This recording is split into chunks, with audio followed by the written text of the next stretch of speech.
These stories are tales that have once been on the channel, and have been removed by myself for one reason or another.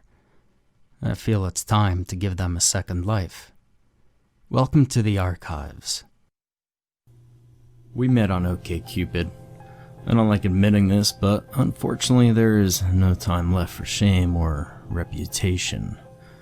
I had just been through a pretty rough breakup and I didn't feel like the whole bar pickup routine yet, but browsing around for potential rebounds on the internet meant I could just continue sitting at home in my boxer shorts, living on Jack Daniels and frozen pizza. Yeah, we've all been there. So, there she was, brunette, great figure, fierce eyes, and a snarling smile. Her screen name was Aranea, and she was a beacon of attractiveness in a sea of otherwise rather mediocre women at best. Her written profile was a bit awkward though.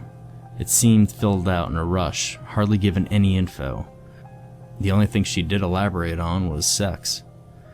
She made it really clear that this was a big priority, making me think that this was either a fake profile or that of somebody with nymphomaniac tendencies, but those pictures, God. I clearly remember her sitting straight up with her legs crossed, naked, but obscured by her long hair and shadows, mockingly looking straight at the camera as to say, "Good luck, you bunch of socially awkward nerds." Writing this is the only way I could get my mind off of what's to come. So, forgive me if I digress, but escaping in this writing is all I've got left. Actually, I didn't even feel like messaging her. If it wasn't a fake profile, she probably got hundreds of messages from desperate guys anyway. Now, I'm not a bad looking guy, and this whole internet dating thing was just a convenient way to get back on the saddle, but still, she seemed a bit out of my league. I was really wondering why the fuck she needed to be on a site like this. Then, she messaged me. "So yeah, I saw you checked out my profile. You seem different than the other guys. Want to meet up?" Nia. Really? This easy? A small pinch of distrust gnawed at me. Then I took a look at the overflowing ashtrays and whiskey bottles littering my room. I scratched my 2-week-old beard. Ah, hell. We met up in a bar. Be much better for this story if it were a seedy place, but it wasn't. Neither was it swanky. It was just one of those regular bars. One that was convenient for both of us. It didn't matter though. Even if we had met up in a sewage processing plant, I'd still have been completely smitten with her. As soon as she stepped in, all the guys in the bar turned their heads, and I'm not exaggerating here. All the guys turned to look at her, and followed her with their heads as she walked up to me and kissed me on the cheek. Hell, I felt like the coolest dude in the world at that moment. I hear sirens. Could it be that finally? No, they passed. I don't know exactly how much time has passed, but I'm sure I've been reported missing by now.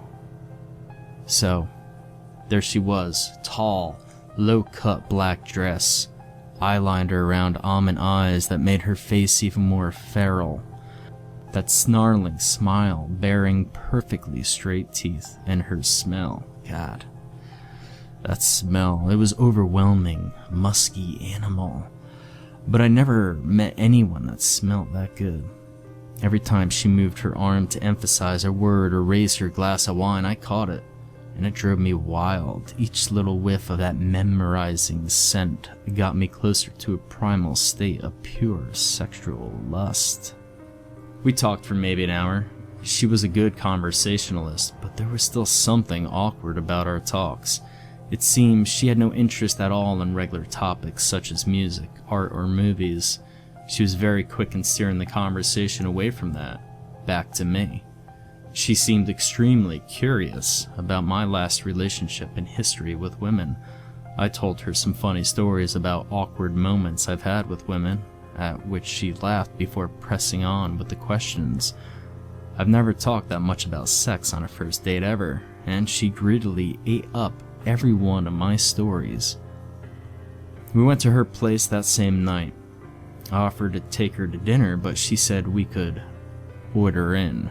Knowing perfectly well what that meant, I hastily paid the tab and basically hijacked the first taxi available. As soon as we got in, she was all over me. If she hadn't had her hand down my pants, I might have taken notice of the address she gave me. As soon as we got in, she was all over me. If she hadn't had her hand down my pants, I might have taken notice of the address she gave to the cab driver. If she hadn't been smothering me with aggressive kisses the entire trip, I might have known where the hell I am right now. But she's smart like that. As soon as we were inside, she offered me a drink. Her apartment was bare. All the blinds were closed and she had hardly any furniture. No pictures on the walls either.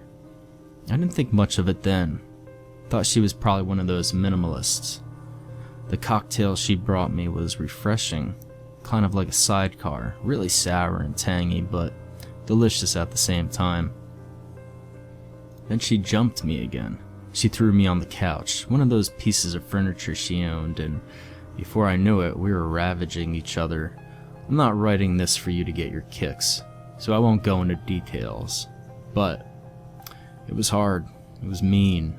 Her scent unleashed all my primal desires, and it was heaven.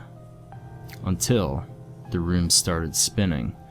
Until our movements got me into a trance and I started tripping out. She was straddling me, sitting on top of me and holding me down. I couldn't move, and then the flashes started. Her perfect body distorted for milliseconds. There were too many black eyes. There were spindly, chitinous legs. Sometimes her body seemed to exist of too many sections, and her smell, so memorizing at first, became rotten and dusty, like flies that had been drying for too long in a windowsill. Her nails in my chest started to hurt, but she was still riding me with grim determination. The flashes became quicker, like a stroboscope. She kept changing before me, legs, eyes, mandibles, chitin, flesh, teeth. I was horrified. I wanted to cry, to gag, to get out, but she had me pinned. And I came. As soon as I did, she started laughing, a horrible, triumphant laugh while I lay sobbing beneath her. But suddenly, the laughing made place for a snarl, a disgusted, disappointed grunt. She screamed. That scream, that horrible, animal, otherworldly scream. I still shudder when I think of it. She looked down at me with fierce hatred in her eyes and started to maul me. She beat me black and blue. I think she even broke my nose. I was covered in a flurry of punches, bites, and scratches until I passed out and woke up in this room. This room filled with human bones. This windowless room with those strange, dried-up, leathery, egg-shaped things. Egg-shaped things with holes in them, like something had crawled out some time ago. I can hear her scuttling outside. Once or twice a day, she comes in to bring me a sandwich and some water. Sometimes, she sits with me and strokes my hair, softly singing a terrible song that makes me die a little bit inside. I think I know what she wants from me. I think I know why she's keeping me alive. I must have been here for nearly a month now, and it'll be that time again soon. I wonder how long it takes for her to find out I'm infertile.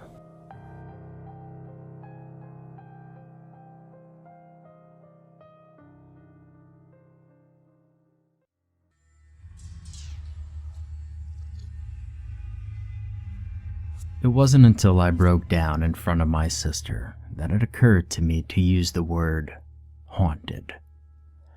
When I tried to explain what was happening to me, finally articulating the weeks of dread and utter dislocation, I found that no other word would come. Haunted. There's still a part of me that scoffs and glowers at this. To use the language of folklore, it seems to compress what I'd experienced into a simple banality, a prisoner of language. I paid cash up front for the house in West Toluca Lake. Something about the 1930s Spanish architecture tuckered behind the grove of weeping willows triggered a strong association with my childhood ideal of what it meant to be famous and successful in Los Angeles. It was far more than I needed, and I struggled to fill the extra rooms with bedroom sets and elaborate smoking lounges, more out of an obligation to keep up appearances when guests were over than to satisfy myself. I was happy there, for a short while. My friends stopped visiting a few months after I moved in. Increasingly elaborate excuses were spun, and I soon stopped asking. It only occurs to me now that I was doing the same, finding every reason to stay in the house. There was such a gentle descent into the insanity of it all that I hardly felt it happening. The unusually stormy winter hit me hard, and long hours in front of the sun lamp seemed to do little to halt my growing feeling of melancholy and nameless unease. I started sleeping later, and I abandoned even the pretense of writing, spending long hours in silence on the back porch, listening to the dry rasping of dead leaves in the cold breeze. It was the middle of the night when I first saw him.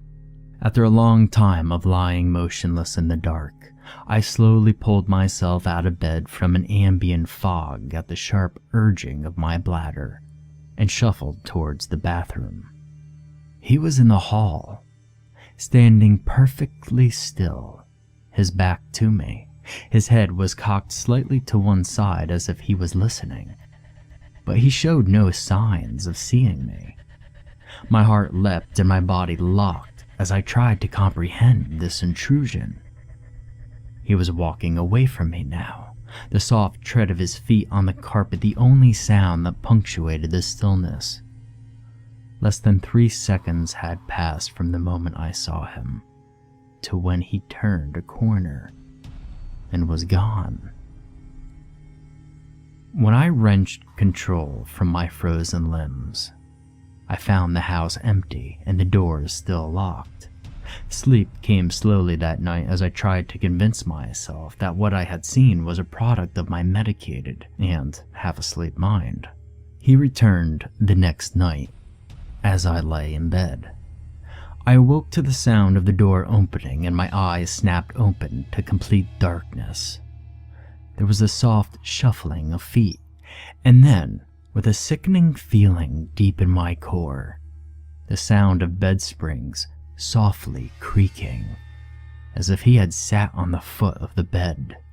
Fear held me in place like a vice. There was a sound from far away, a dusty, crackling breath of wind. My mouth went dry and I croaked a small, involuntary rasp as I struggled to extricate myself from the sheets that suddenly clung to me. In that moment of helpless animal terror, he vanished, leaving a palpable hole in the darkness. And after that night, I was never alone in that house. At the corner of my eyes, I saw slow, plodding movement, the lumbering gait of a shadow that evaporated as soon as I turned. Rarely at first, but increasingly, I would see him in full view, walking slowly from room to room, sitting motionless on the patio, standing solemnly and silently in odd corners of the house. He would be gone only moments after I registered his presence, simply ceasing to exist, taking with him the tiny muffled sounds of his movements. I could not describe him now if I tried. It was not vague or indistinct, but utterly unremarkable in every appearance. I could no longer even recall the image of him, only the idea of it all. Beyond the sight, there was an indescribable quality around him, a lingering fog of unease and dread that slowly suffused the house and clouded my mind. My friends and family all swear that during the darkest weeks they called me often, increasingly sick with worry. I remembered none of it, just the constant crashing waves of dread and shock that weathered away at my reason. The moment of clarity came on a clear February night. In a near daze, I stumbled towards the sleep, not wanting to stay awake, not wanting to wake up again in this house. I turned out the light, sat down gingerly on the edge of the bed. He was behind me in the dark. I pressed my eyes tightly together and exhaled a slow wheeze, trying to calm my racing heart. The bed behind me bucked with sudden movement and a raspy cough of air, and I leapt away, flinging the light switch upward. The bed, once immaculately made, was in shambles, the sheets strewn on the floor. Something deep inside me seemed to slowly bend and snapped, and I grasped at the fragment of epiphany that slipped through my fingers away into the gloom. I felt suddenly and sharply awake and lucid like I hadn't in months. I held onto my momentary courage closely as I approached the front door. And stepping over the threshold for the first time in weeks brought a faint wave of dizziness. And then I was in the car trying not to look back. As I pulled the car into the street, I turned to the house. The last time I saw it, its lights ablaze in a mimicry of life. He was at the window, his hands clasped at his side, a momentary silhouette that vanished with only the soft sway of the curtains. I was at a motel within an hour and at my sister's Studio City apartment the next morning. My throat was raw from not speaking for so many days, and I croaked out the story to her, embarrassed at the absurdity of the way it all sounded, but swaddled in a profound relief. Despite the usefulness of it to describe the events, the word haunted soon turned sour in my mouth. It never occurred to me to call the intruder a ghost. And this was something else. Something I can't explain with the clubs and spears of language. The phantom impression of a right word, the perfect word, seems always at the tip of my tongue, but it never comes.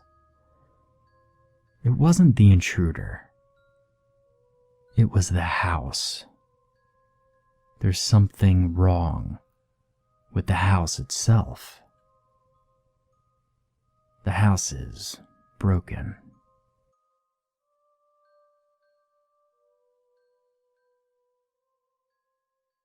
Holy shit. Where do I even start? Benny. Well, Benny's dead. And Goat. Shit, they're all dead. Except me. All because I had to take a piss. What the fuck, man? We were out camping near Brevik. Thought we'd get one in before the snow settles over Colorado tomorrow. It was Goat's idea. He wanted to celebrate something. I can't even remember what it was at this point. And we all agreed that it would be fun. Something to tell stories about later. I fucking hate that we were halfway right. Anyway. Well, we hiked up with a bunch of gear and food and beer, and everything was great for the first few hours. But as soon as the sun went down and the darkness enveloped the mountains, things started to get just fucking fucked. First, we thought we were just too wasted, hearing things. And we all silently agreed to ignore it, pretending that everything was fine. But it finally got to the point where we just couldn't pretend anymore and decided that it would be better if we just left. Right then and there. So, we began packing up. But Man, I had to piss. And I said so before walking off into the darkness behind the trees, pretending not to hear the noises echoing up around the peaks. It was a mixture of laughter and screaming and a weird, piercingly high howling sound, like the wind knifing through the needles of the pines. Yeah. That piss saved my life. I just shaken off when I heard him. Sounded like Petey saying, "Who the fuck are you?"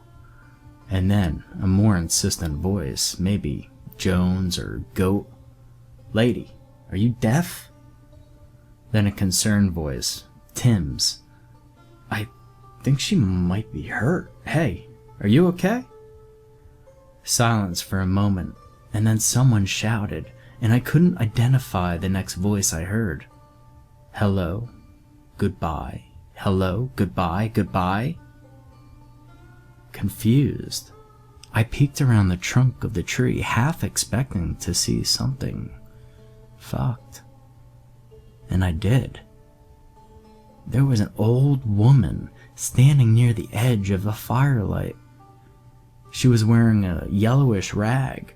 Her hair hung lank and limp around her pallor face. Her face, it was... disturbing. She was grinning literally from ear to ear, and her eyes were fully and deeply black. She looked like a witch, an actual demonic being of the night. She laughed and then said, "Goodbye, goodbye, goodbye." Tim, Jones, and Petey were the first to go. They just burst up, man. They burnt up in flames, 7 feet high. Their screams were... it was ungodly. I've never heard anything like them before, and hope to never again. And the smell, oh God, nauseating. I saw their skin bubble and slough off their bones in huge swaths of sinew and meat. The fire was so hot that all their blood just evaporated away with a sinister hiss. When the flames finally died down, 3 unrecognizably burnt bodies fell, shattering into ashes that just blew away on the wind. Benny and Goat, well, they turned to run, and they almost made it too. But she pointed to them, and suddenly they stopped, freezing in place, their mouths open wide, their tongues lolling out. Somehow, some way, she had stunned them, just by pointing. She cackled. It was gross, and looked over her shoulder. Out of the slits between the trees, a hulking mass walked forward. It looked like the love child of Andre the Giant and a hellish elk. For a moment, nothing happened. And then... chaos. The antler man ran forward towards Benny and Goat, snorting and screaming. He got to Benny first, impaling him on one prong and lifting him high into the air. Benny slid down slow. His mouth was open, but there was no sound. Only a red-tinted thread of drool. Antler Man swung his head to the left and Benny flew off, hitting a nearby tree with a hard crunch. But he wasn't dead yet, and I saw him crawl forward. A stream of his guts trailing out behind him, streaming in the night air. Antler Man took 3 steps forward and stopped right next to Benny's head, lifted a hooved foot and smashed it down and down and down, crushing his skull, stirring the brain matter up. and when Antler Man finally turned around, all that was left of Benny's face was a bloody pulp and one eye, which was perfect and unharmed. A blue iris staring blankly up at the stars. Goat was next. He couldn't move, and I could see his eyes rolling around and around, just wild with fear, trying to see if there was a way out. And then they stopped right on me, and I knew that he saw me hiding and watching. I moved back a bit behind the tree, peeking out, cringing, as Antler Man took hold of Goat's arms, pulling and not stopping. I heard one resounding pop, then another. Goat's arms dislocating. But Antler Man kept pulling and pulling, and I couldn't tear my eyes away. I saw Goat's arms ripped right off of his body, right fucking clean off. But he couldn't move. He just stood there like some sick phallus, blood pulsing from both holes. Antler Man cocked his left arm back and sucker punched Goat right in the face, breaking his nose, sending him reeling backwards, and before he hit the ground, I could see that he was dead. Job done. Antler Man turned his back towards the witch, and she shook her head, saying words that nearly made me shit my pants. There's one more hiding over there, watching. I think he's enjoying himself. Oh, what the hell? I shat myself. Why lie? I froze for a moment, unable to fight or flee, and then there was this noise, mechanical, recognizable, and a guy wearing a goddamn ridiculous as shit gas mask burst through the trees on a fucking Ducati, headlights blaring, engine roaring, and came out of literally nowhere. I blinked, ready to jump up, ready to run, but before I could, something soared over me. Something big, four-legged. A dog. A huge, goddamn dog. There was a booming noise, and I realized that Gas Mask was firing a shotgun while the dog beside him barked. The blasts from the shots were amazingly bright and lit up the entire area with severe fluorescent-like glow. Suddenly, the dog shot off, running low to the ground, straight towards Antler Man, leaping up, latching onto his arm. Gas Mask reloaded, then swung the shotgun swiftly toward the witch and fired again, hitting her in the chest 4 times, making her stagger back, screeching. Next to her, the dog was ripping and tearing at Antler Man, pushing him back towards the trees. Off the bike now, Gas Mask slung the shotgun over his back and grabbed the pistol from his belt, firing the whole clip, shouting, "Hocus pocus that, you bitch!" And the witch fled. Antler Man immediately followed. The dog charged after them, baying loudly. I heard a loud, horrific bugle, like an elk dying, and something large crashed to the ground. Gas Mask whistled, high, low, in between, and after a few seconds, the dog burst through the brush, panting, covered in blood and guts. It looked like it was grinning. It trotted up to the man, and he leaned forward, patting it on the head once, twice, and I heard him mutter, "Good girl." I said, and Gas Mask looked up at me like he forgot I was there. "Oh," he said. "Yeah, shit, you better run." Behind me, I heard the witch's laughter boil up again, weaker and wavering. The dog growled, crouching low, hackles high. The man pulled some shells from his pocket, reloaded, and cocked his shotgun, then repeated, "Run, we'll take care of this." And I did. I ran, and I fucking ran. Made it to the back of the car. Heard the shotgun firing behind me and screaming and howling. No laughter, though. Currently on my way to report this. I hope to hell they'll believe me. But I don't even know if I fucking believe what happened. That guy, that dog, that motherfucking witch bitch, and the deer dude.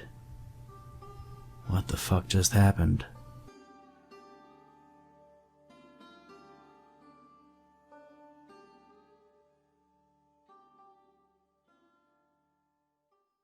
Months later, I can remember all of them, down to the slightest idiosyncrasies and quirks.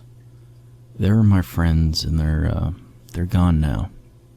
There's a hole in my life where there were.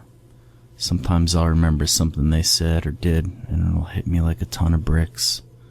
They're gone now. They never existed. I'm sorry for being such a maudlin and bringing everybody down, but I think this is the only way I could really introduce my story and explain why I feel I have to type this out. I think that writing this is the only way I could learn to accept that. I'll try to keep these downer tendencies to myself as I'm writing all of this down, but I can't make promises. I know that being the third wheel in a group could be a terrible thing, but I could think of something worse, being the fifth wheel. You see, if you're the third wheel, that makes your group a semi-functional tricycle. If you're the fifth wheel, you're left as some obscure car from the 50s that no one remembers or cares about. Imagine not being able to follow the in-jokes and shared history of one couple and multiply that by 2. Getting stuck as the fifth wheel is twice as bad. That was the frame of mind I had as we piled into Ian's car to go to Gila National Forest for our hike. I know that's a weird opening to give to all of this after my depressing opening, but I want you all to have an idea of my mindset. I'm not quite sure I know how to describe all this, but I do know that I need to tell someone. I need someone else to know what happened and help me come to terms with it all. I think the only way I'll be able to explain this would be to help you see from my perspective as much as possible. So there we were, driving down to Gila for a hike, with me feeling like the fifth wheel wedged between 2 of Ian's friends who I didn't know. 3 of us were cramped in the back seat while Ian and his girlfriend were up front. I looked back at that unnecessarily bit of moping back in August of 2016 as one of the last few moments of normalcy I would have in my life. I tried to make the best of this situation, I really did. Ian was always the more social of us. Our mom used to tell us that Ian could make anyone his friend, and that once I had a friend, that I kept them. It was one of those parental platitudes that was given to reassure a socially awkward child that there was nothing wrong. Unfortunately, it would take me almost 19 years to learn that that wasn't true. Instead of taking my therapist's diagnosis of social anxiety disorder following a breakdown after an office get-together as a means for seeking treatment, I used it as an excuse to cloister myself from the world. I stayed in my apartment when I wasn't working and told myself that I was just doing what was best for me. Of course, Ian decided that it wasn't healthy and convinced me to go on a weekend-long hike with him. It wasn't until I showed up at his house at 6 in the morning on Friday after taking the day off of work that I saw that he had invited others along. I think he saw it as a means of getting me help and breaking me out of my shell. Unfortunately, though, with Ian's extroverted nature, he didn't realize that I liked being in my shell. It was comfortable. A turtle doesn't like being broken out of its shell. After a brief introduction where I caught no one's name except for those I already knew, my brother and his girlfriend, Jessica. Due to the morning grogginess and the rushed introduction, we packed up the car and left for our hike.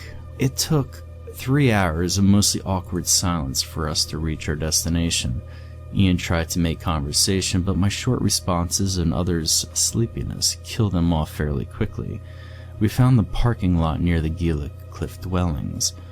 As we unpacked our gear, we took a moment to bask in the beautiful sight that sat perched above us. It's hard to believe that someone could carve an entire town into the face of a cliff, but 700 years ago people managed to do just that. Given that the parking lot was empty except for us, and I was in need of some social lubrication, we split a 6-pack of beer and took in the majesty. Here's a picture in case you were wondering what the area looked like.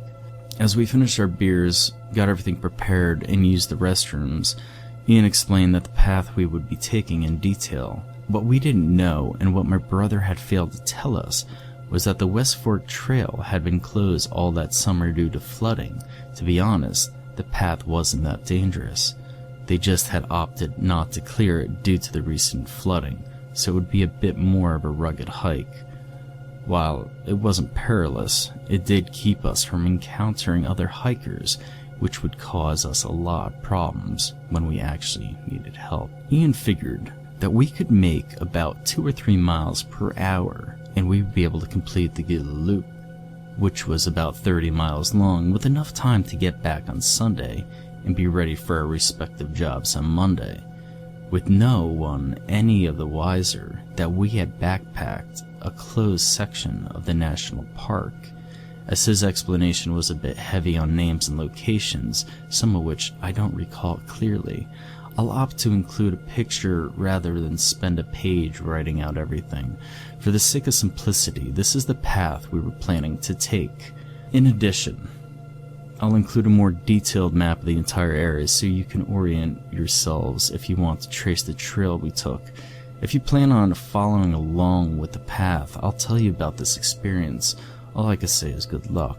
Even as I stare at it now, I feel just as lost now as I was then. I was just going along with the group and trying to keep a positive mind about everything. I wanted to try to do a better job of getting to know Ian and Jessica's friends. I think my circumstances have finally began to set in. I had been living in a quiet apartment in New Mexico for over a year and I had no friends. I would go to work and then home without doing anything else. Sometimes I would spend the entire weekend without saying a single word to anyone or seeing another person. I knew that if I didn't change something quick, that solitude would become the norm. And quite honestly, that frightened me. Anyway, our first day was relatively quiet. We spent the majority of time taking in the sights, soaking in the sun and breathing the fresh air. The hike felt like we were constantly moving upward. As I was unaccustomed to hiking, I frequently fell behind, but I never completely lost sight of my brother's friends. While we took a break under the shade of a tree whose bark looked like dried scales from some long dead alligator, I tried to make small talk with everyone. I fell into quick conversation with Ian and Jessica about their work and what they had been up to lately.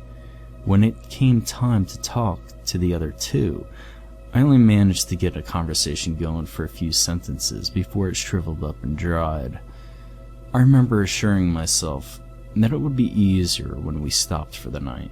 We rested for a while before continuing our ascent up the mesa.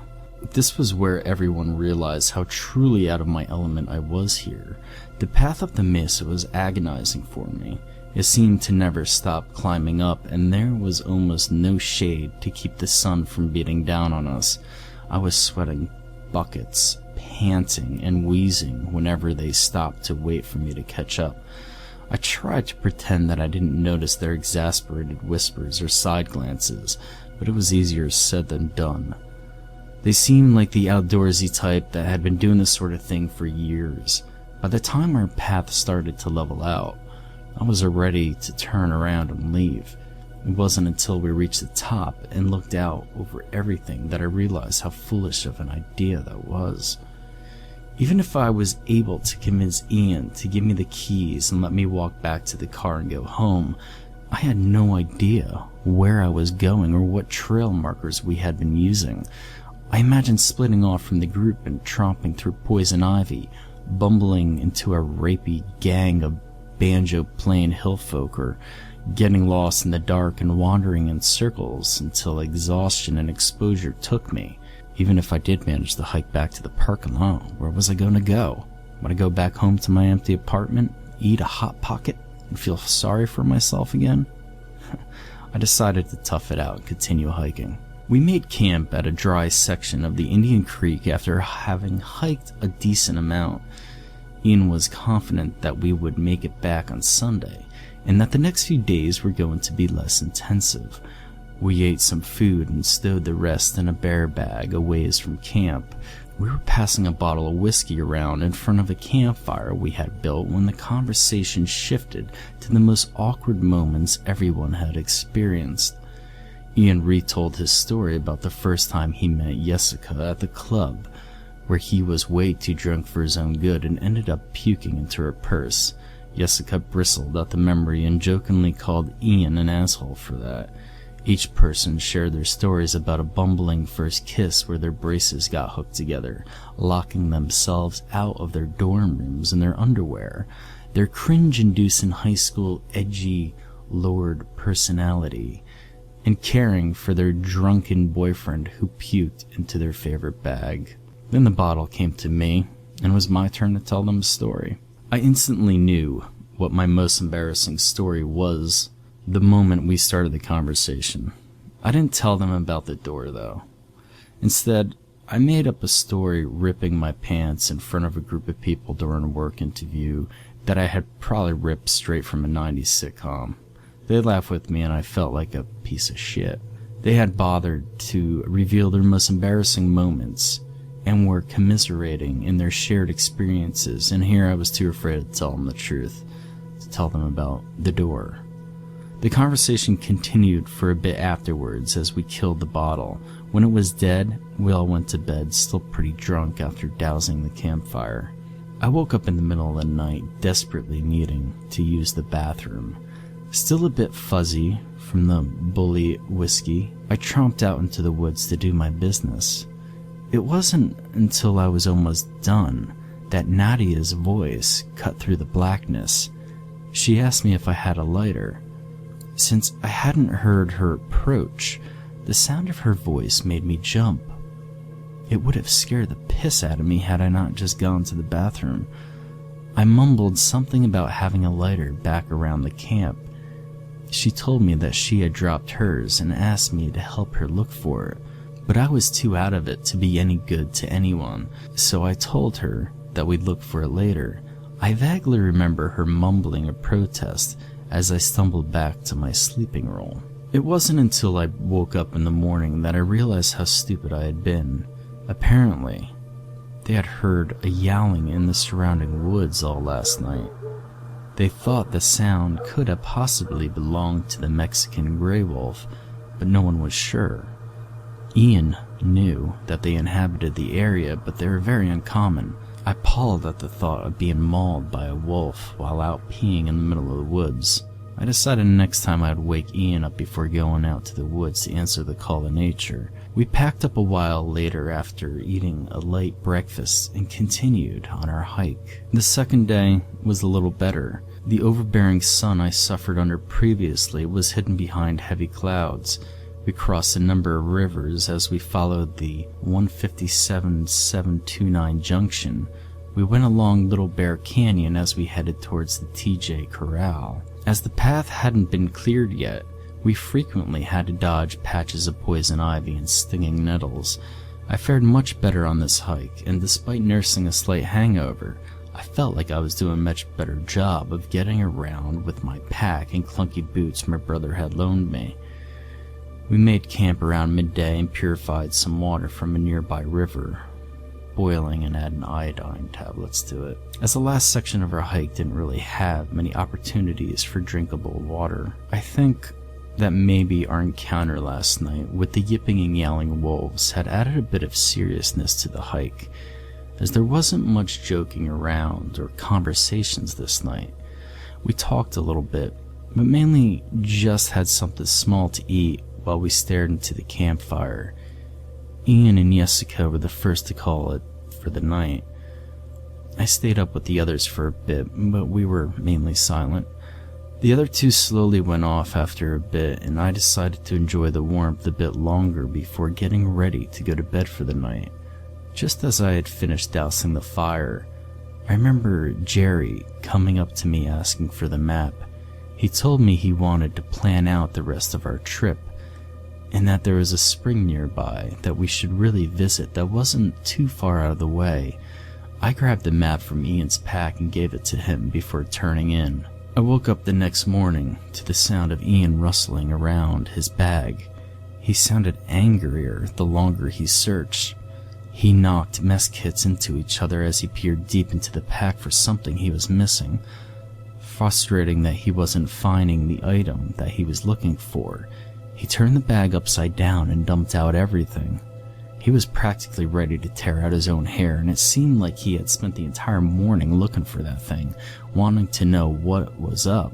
I walked up to him and started talking. He asked me, "Hey man, did you see the map anywhere? I can't seem to find it." "Where's Jerry?"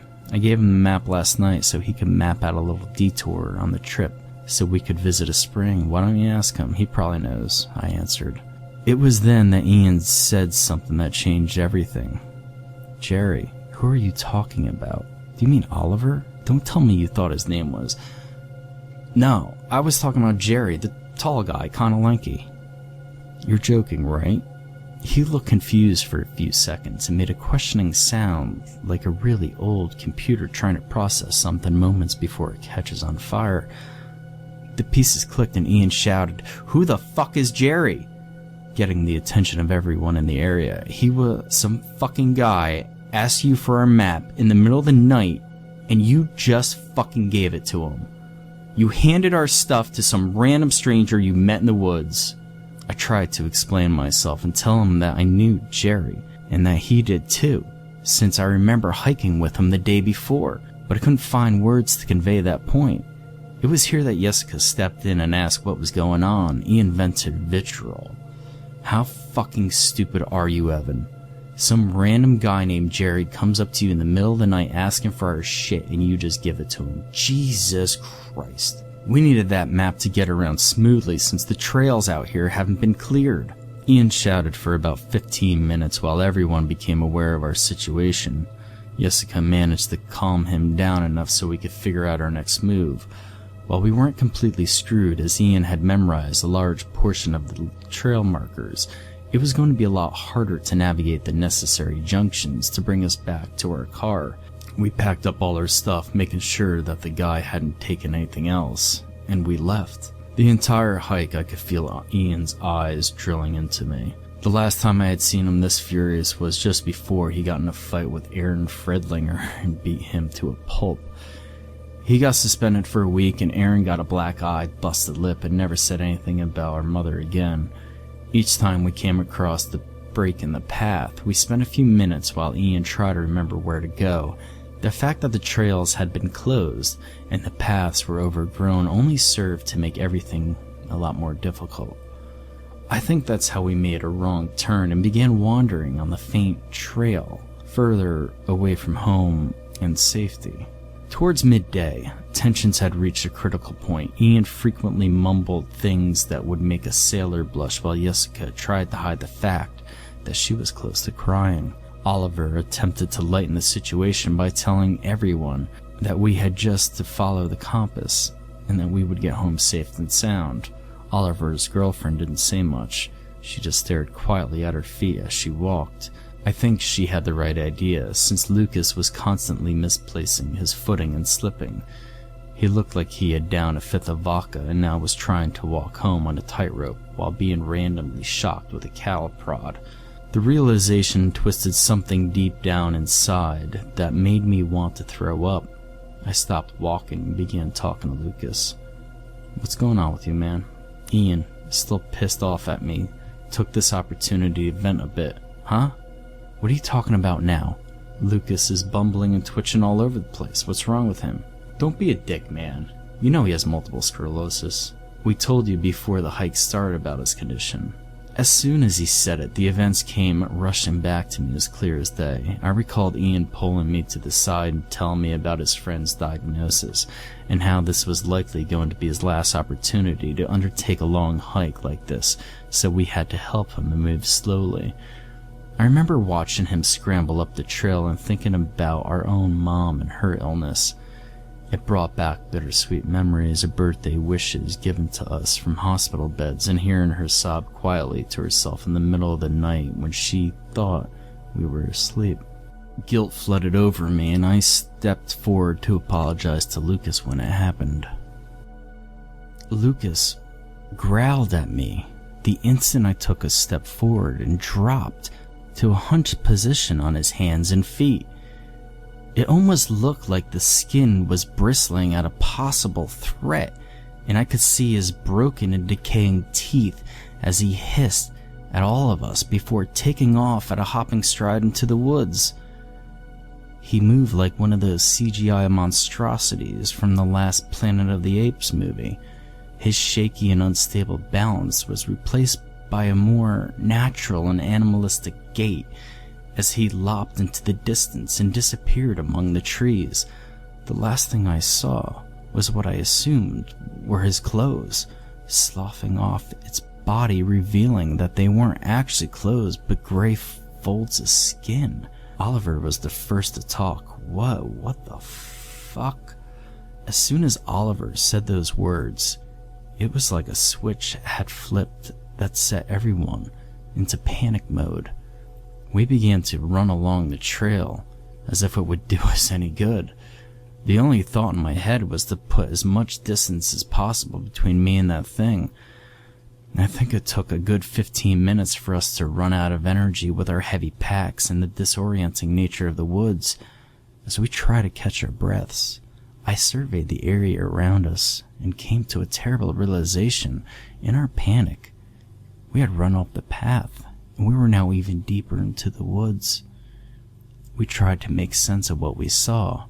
I just remember Ian mumbling the same phrase over and over. What the hell was that? What the hell was that? What the hell was that? The short answer is that it was Lucas. The long of it is, there was no Lucas. Not really. I'm sorry for interrupting the story in the middle like this, but I think now is the best time to try to explain everything. I know how confusing this all seems with Jerry and Lucas. The truth is, I did that because I don't think I could have appropriately explained it to you without you first experiencing it from my eyes. I don't know what to call those things, but they do something to your mind. They insinuate themselves into your memories. They wrap themselves up in a wall of your recollections, and even though you know something is wrong, you can't quite put your finger on it. Your group of 4 friends could grow to 5, and you wouldn't be any wiser. A part of you will stupidly admonish you for ever wondering how many there were. You look at it and you recognize the face. You remember events. You remember getting drunk at a bar together. You remember them crying on your shoulder after a rough breakup. You remember everything that happened between you, but none of it's true. I don't know how it does it. It crawls into your head somehow and makes you see things in a way that benefits them. It can mold memories, but it can't mimic human movement. It walks on 4 claws, not 2 feet. It growls, hisses, and snarls. It doesn't talk. It infiltrates, observes, and waits. It was hunting us and trying to drive us deeper into the woods. It was succeeding. We never really reached much of a conclusion about what that thing was, but we did reach a consensus that we had to get out of there as soon as possible. I watched Ian as he looked around the forest and came to the same realization that I did.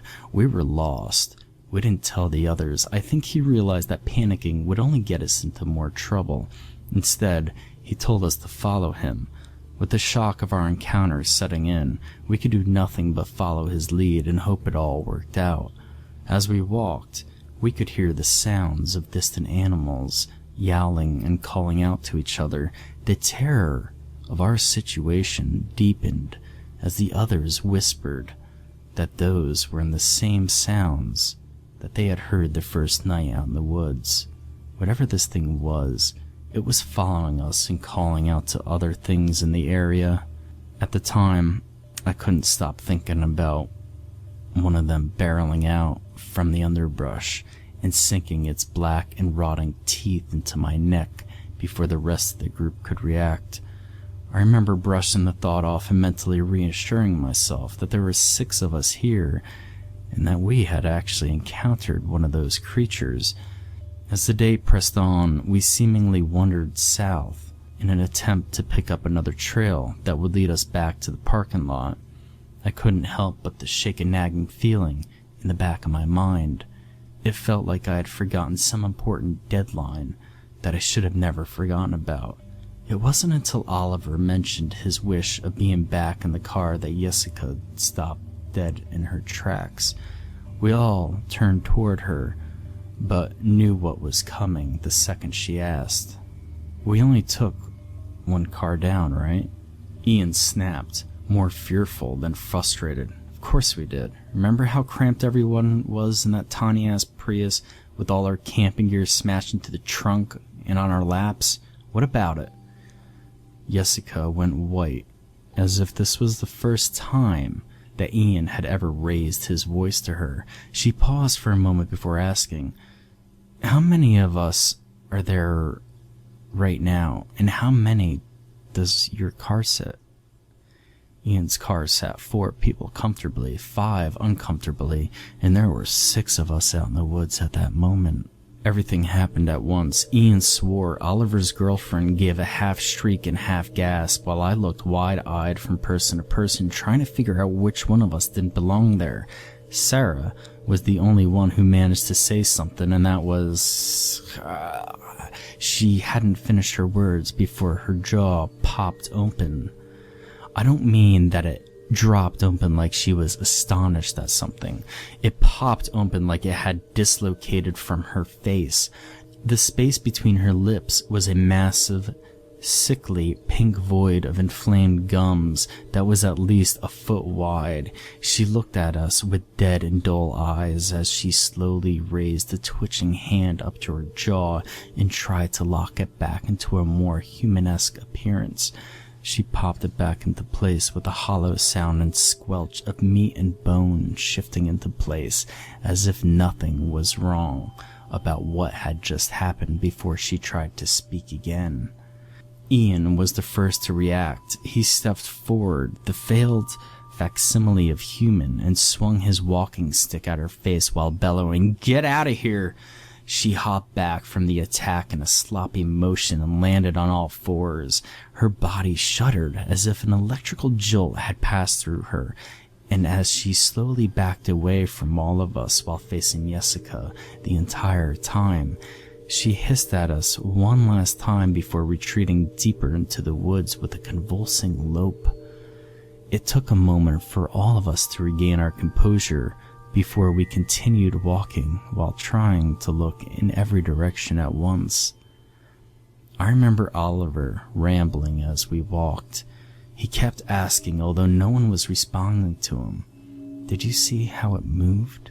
It was twitching like an epileptic in a rave. You ever see one of those documentaries about mad cow disease? That thing was twitching and moving like one of those infected cows. What the hell was that thing? Was it a person? What kind of person can do that to their body? It tried to talk to us. He rambled for a few hours before we had to stop. We had to tell him to shut up because we were worried about that thing hearing us, though that really wasn't the case. We made him stop talking because it only served in scaring us. Despite stopping for the night, none of us actually slept.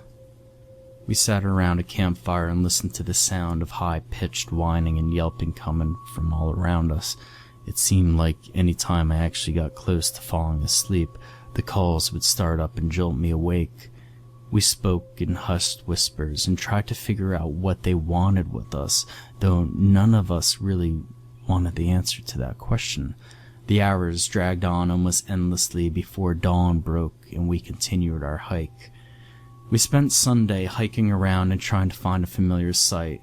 Without any real sense of where we were and where we were going, our only hope was to stumble across another hiker or find an area with a high enough vantage point that we could survey the entire area.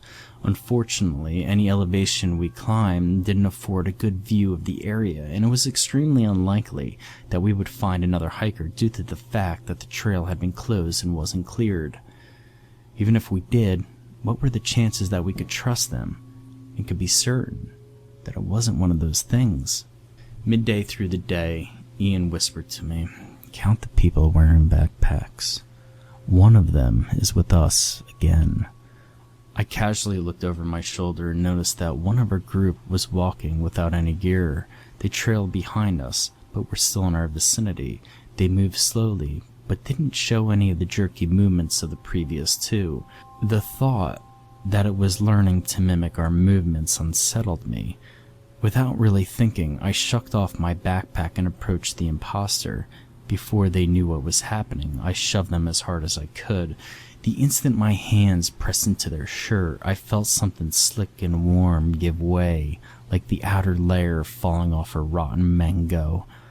Their shirt slid off their body into my hands, and I quickly realized it was their skin.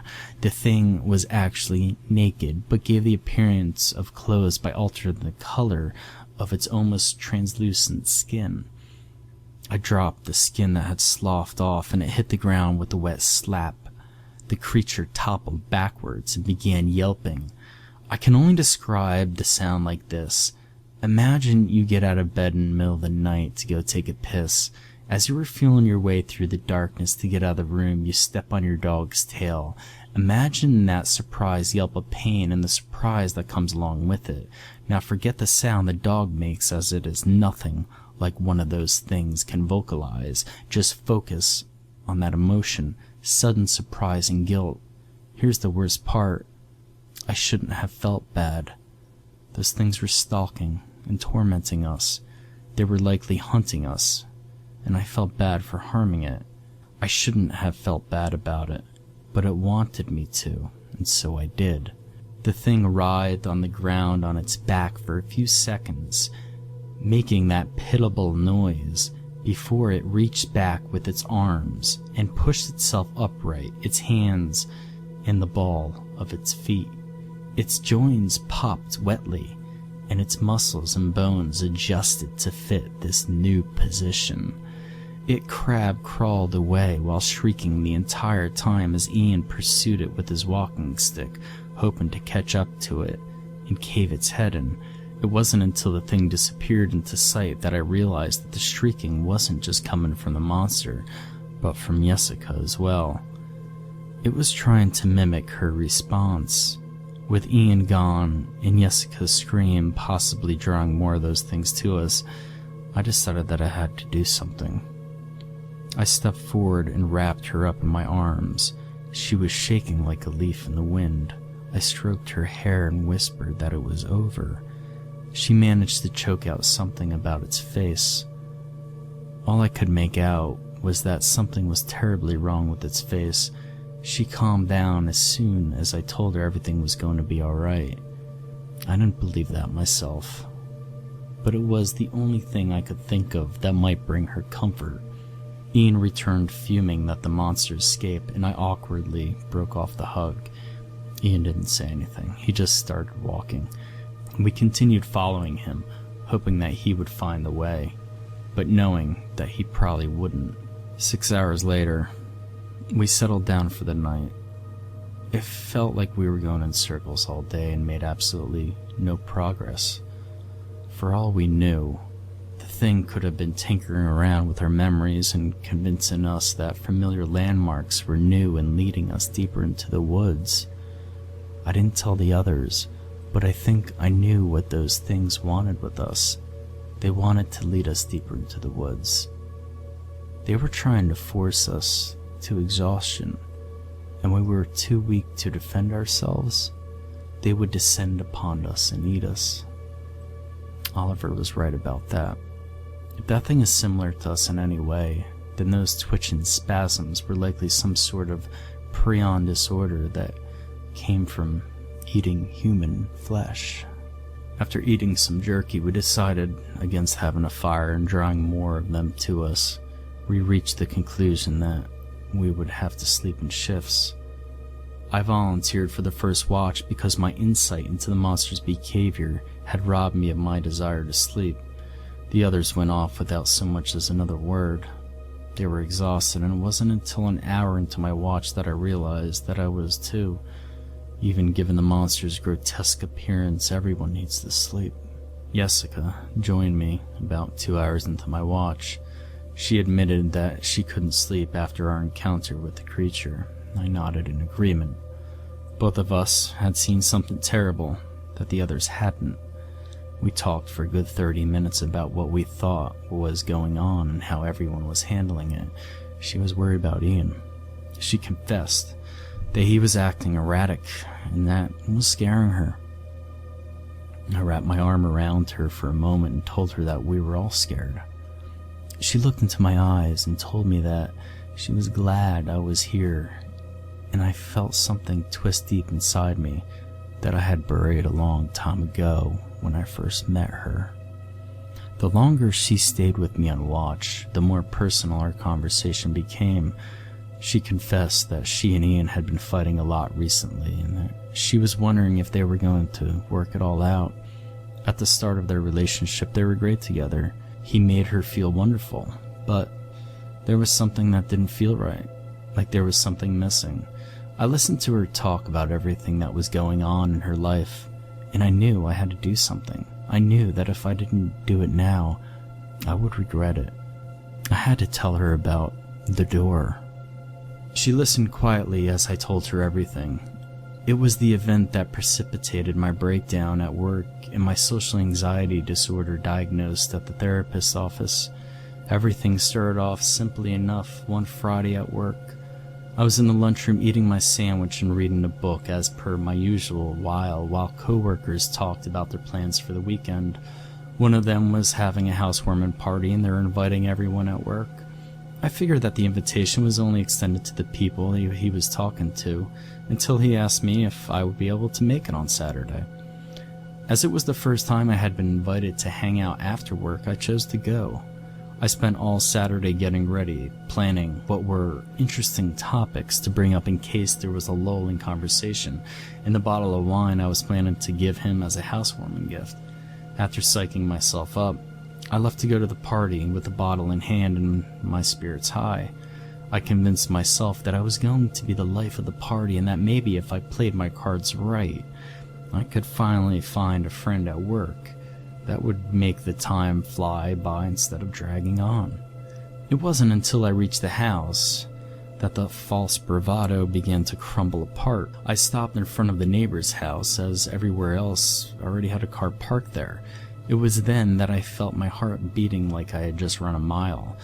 I began heading up the driveway with the wine bottle slick in my hands from my palms sweating. It wasn't until I reached the front door that I realized that something terribly wrong. All that excitement that had been building up since Friday afternoon was now replaced with something else. Apprehension. All those topics I had thought up seemed boring and all the reassurances I had given myself seemed hollow.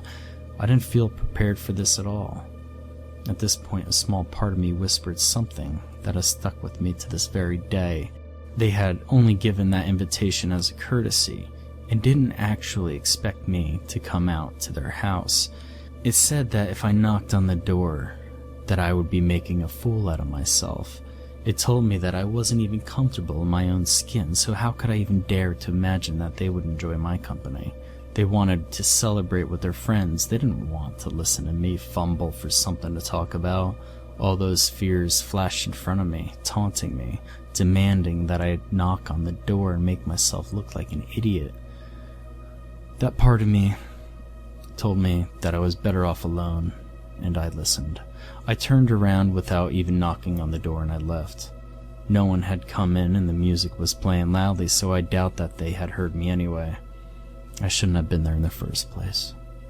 Maybe I saw them watching me from the window. Maybe I didn't. Maybe they were laughing at me as I drove away, flustered and embarrassed. Maybe they went back to the party and joked about the social retard who had seemingly freaked out and run away from their house while I went home and cried in the shower. Maybe. Jessica listened as I told her the story. She smiled sadly as I started to cry into her shoulder. All those feelings I had experienced outside of my coworker's house came rushing back. All that fear, foolishness, and fatalistic failure smashed into me like waves on the shore.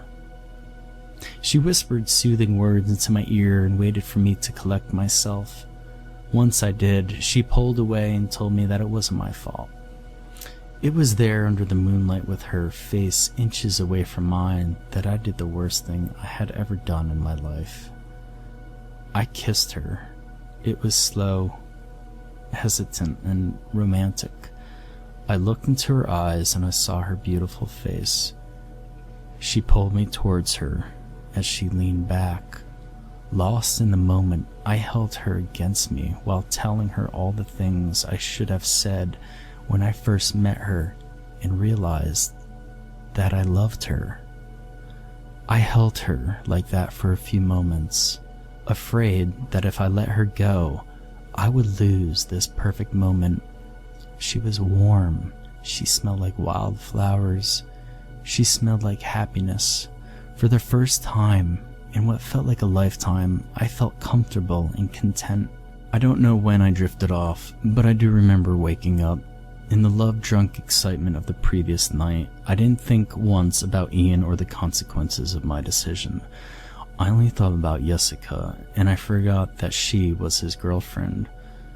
What I did last night was a beautiful mistake. I convinced her to cheat on him with me. I needed to tell him before the truth came out. I needed him to understand how I felt. I got up from the ground and stretched. Jessica was gone. I assumed she had gone back to her sleeping role in the middle of the night. I walked over to Ian, who was just waking up. He rubbed sleep out of his eyes and asked me if I stayed up all night. The words bled out of me, and once they started, I couldn't stop. I don't know what happened, man. We were just talking one moment, and the next... Jesus, I didn't mean for it to happen. You know I love you, man. I wouldn't do anything to hurt you. It just happened, and now I can't take it back. Jessica's cry of surprise cut me off before I could go any further. Both me and Ian turned to the sound of her distress, and we knew instantly what had happened. The backpacks with our compass, food, and water had been stolen. It knew. Don't you see it, goddammit? It knew that we could identify it without a backpack, and it couldn't shape its skin to take the appearance of one, so it stole them away from us. Now, the next time it wormed its way into our group, we wouldn't be any the wiser. Jessica and I never talked that night. Jessica had never left my brother's side that night. They had zipped their sleeping rolls together. She didn't open up to me about her worries, and I never actually kissed her. I poured my heart out to a thing wearing Jessica's skin while it was in my arms. I confessed my truest feelings to an entity masquerading as a person. I felt sick. The others woke up quickly after hearing Jessica screaming. We quickly searched around the area, hoping to find some scrap of food or some indication of where our stuff had been taken to. We found nothing. It was long gone. We had no food, no water, no hope. We had no way of telling when one of those things was hijacking our heads and pretending to be part of a group so it could distract us. With our compass gone, we had no means of following a set direction and hoping to pick up the trail back up. In short, we were screwed with a capital S. Oliver demanded to know what I was doing last night. He wanted to know how I could be so careless as to fall asleep when I should have been watching over them and our gear. I lied and told him that someone had come around in the middle of the night to relieve me from my shift. I didn't mention that it was one of those things impersonating Jessica. I couldn't bear to look either my brother or his girlfriend in the eyes at that point. Oliver started to yell but stopped when he saw I was on the verge of tears. I don't know if it was mercy or disgust that caused him to stop. It doesn't matter either way. We gathered up the only thing that they hadn't taken in the night, our sleeping rolls, and continued walking. The hike without water or the prospect of food was unbearable. We were already exhausted, and the realization that we were soon going to be starving and dehydrated only served to sap more of our energy. Within a few hours, my mouth felt gummy and dry. While we were still under the canopy of trees, the temperature was still in the high 80s and low 90s. It didn't take long for dehydration to set in. I kept licking my lips in an attempt to keep them moist, but I could feel them beginning to crack as my saliva began to dry up. As we walked, Oliver picked up his pace and caught up to me. I looked over at him and knew, without him saying anything, that another one of those things had joined our group. He whispered, "Don't look directly at it, just keep it in the corner of your eyes."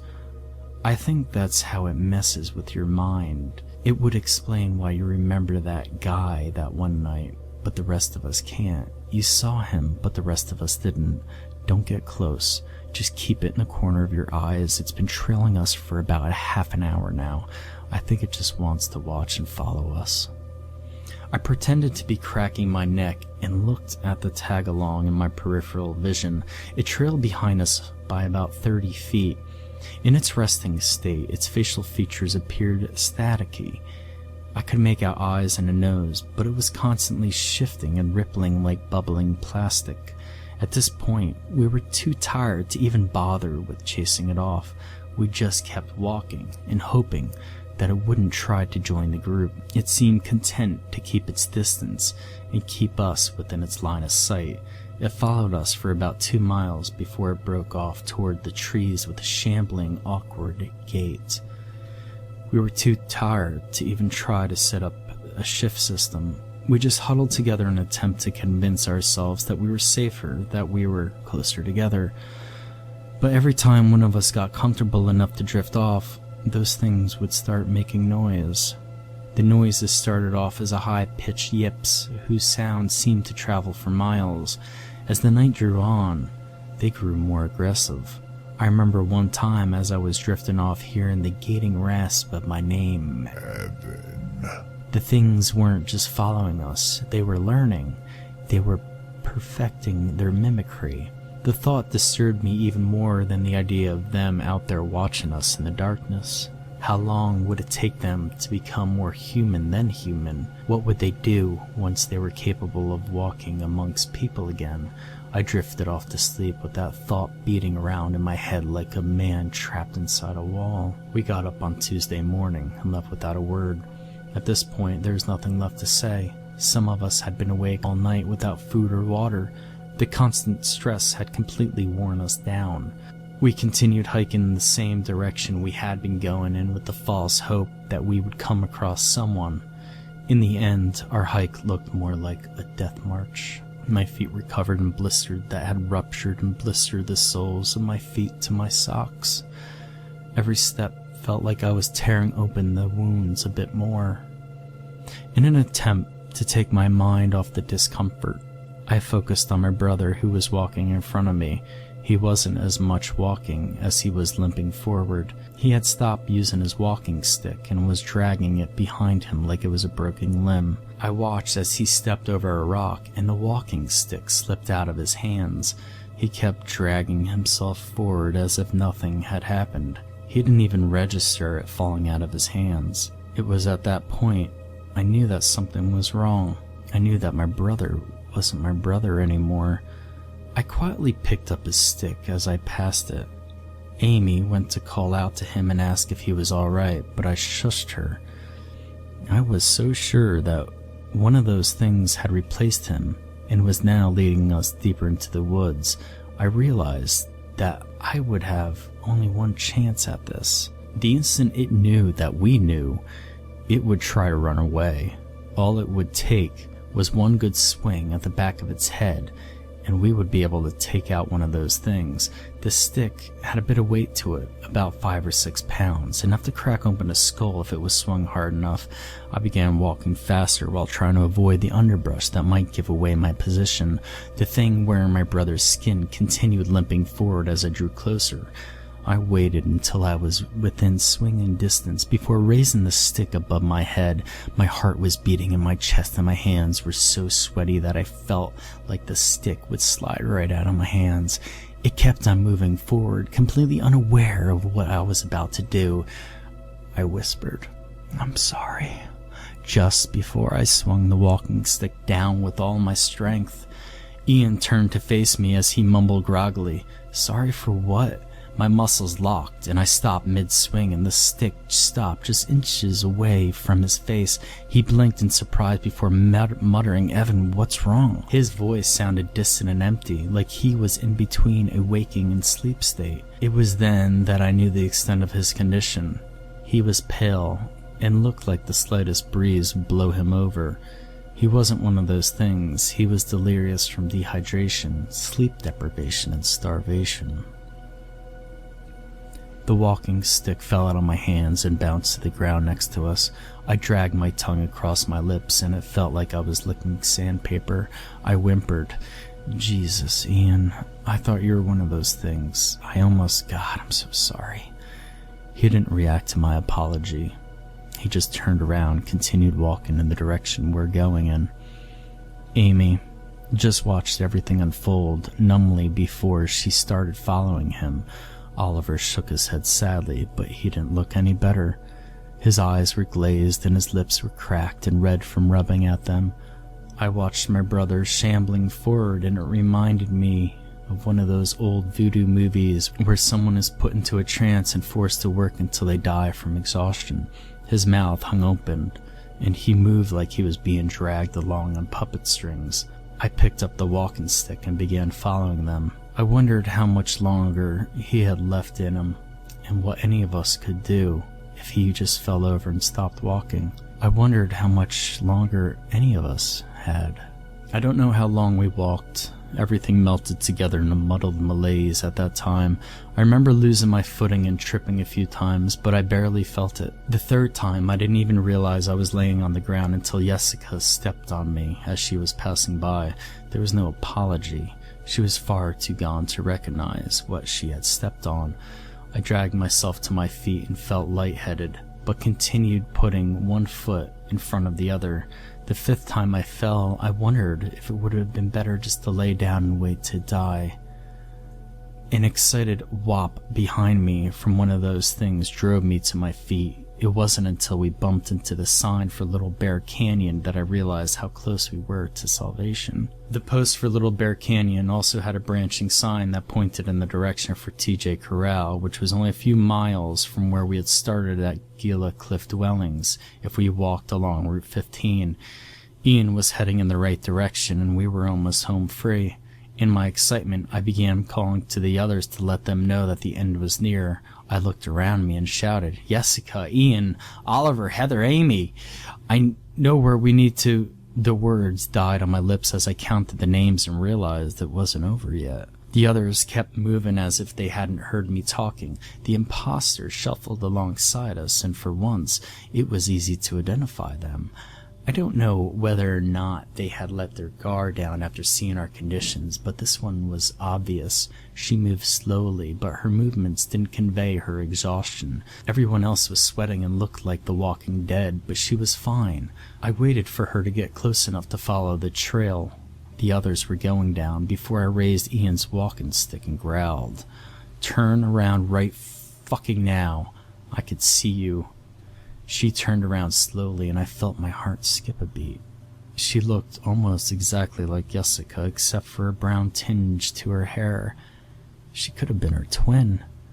I knew what it was planning before it even opened its mouth and asked, "What are you doing, Evan?" "Don't call me that," I winced. "What are you rambling about? Please move out of the way. We're almost safe from those things. I know what you are." Heather turned white at the realization. She began speaking quickly. "I'm not one of those things. Please, Evan, you have to remember, there were 6 of us. Those things want us to think that there were only 5 so that they can take one of us without the others caring. Those things don't want us all. They only want the weakest one. Please, let's go before they catch..." "Shut up," I snapped. I raised the walking stick in my hand and brandished it at her. "Think about it, Evan. Do I move like one of those things? Do I speak like them? That should be enough to prove I'm human." "No. Ian's brother. Jessica's his girlfriend. I'm your girlfriend. I sat on your lap on the car ride. Please don't kill me, Evan. I love you. Don't you remember? Evan, I love you." I lowered the stick that was in my hand as memories bombarded me. I had met her one night when my brother forced me to go out to the club with him. Heather had been sitting at the bar all night drinking. It wasn't until she tried to stand up and fell into my arms that we actually talked. I remember lazy Sundays in bed watching cheesy B sci-fi movies. I remember holding her close to me after making love and hearing her whisper sweet nothings in my ear. I remember our life together. I rasped, "Heather, I'm so sorry, I didn't know." She cooed, "Evan, it's not your fault." She went to touch me and I sprang back like I had been bitten by a snake. The instant I heard those words, I knocked. The stick caught her unaware in the side of her face. I felt her jaw give way under the sudden force of my attack. She burbled through broken teeth. The second strike dented her temple as the temporal bone shattered. She kept trying to talk, but it was too late and too much damage had been done. That door was shut to me now. I kept swinging the walking stick down on her head until it splintered and snapped. I looked up from her twitching body and saw my brother watching me in horror. "Heather, oh my God!" I spoke through grit teeth and regarded him with red-rimmed eyes. "Come on, we have to go." He went to keep talking, but I walked past him. I didn't want to explain it to him. He eventually ran ahead, invigorated with the prospect of finding rescue on the road. I looked behind me one last time. One last thing I saw was one of those things dragging away Heather's corpse. It looked emaciated and half mad with starvation. At that very moment, I wasn't afraid of the thing. I just felt pity. Whether or not it forced that emotion on me, I'll never know. I turned away and caught up with the others on Route 15. We were on the road for 15 minutes before we managed to flag down a car and an ambulance was called for us. The doctors said that our exposure to the elements combined with our starvation and dehydration triggered our auditory and visual hallucinations.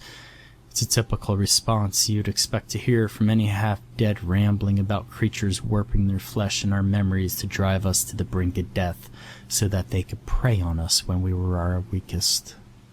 We spent a week there while receiving treatments, recounting our horrific experiences, then subsequent psych evaluations before we were released.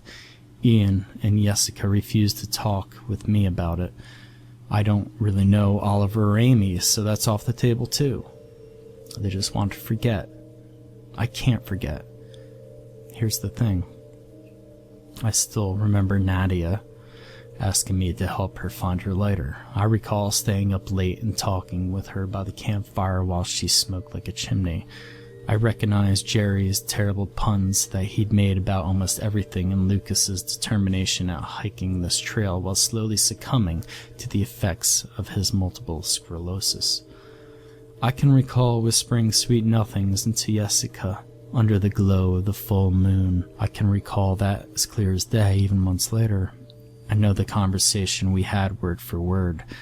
I can remember the feeling of her skin against mine and the smell of her hair as I pressed myself against it when we reached that one true moment of connectivity.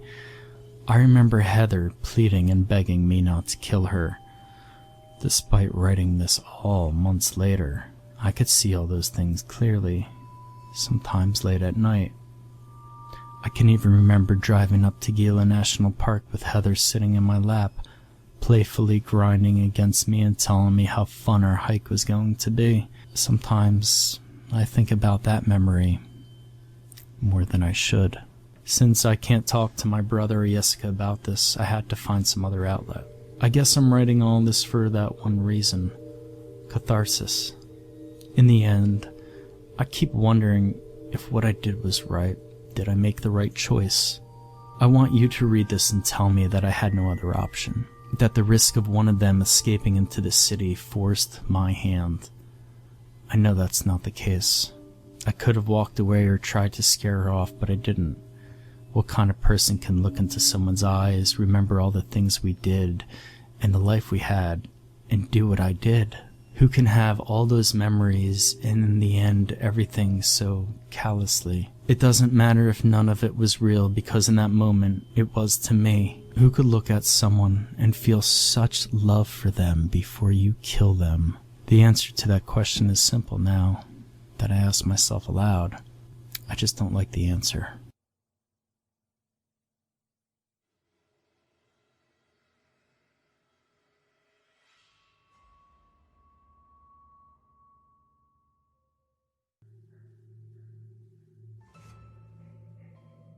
As a kid, I was attentive of anything my father told me. Maybe because I didn't want to feel bad. Or because he rarely sees me because he comes home from his tour in Afghanistan for my birthday or any other major holiday. Or even because I was just, little. However, one day he came home for good, and he said he lost his legs when he stepped on a landmine. I was both sad and happy, and sad because, well, he doesn't have any legs, and happy because, well, more stories. I guess he was feeling the same thing too, because he told me story after story.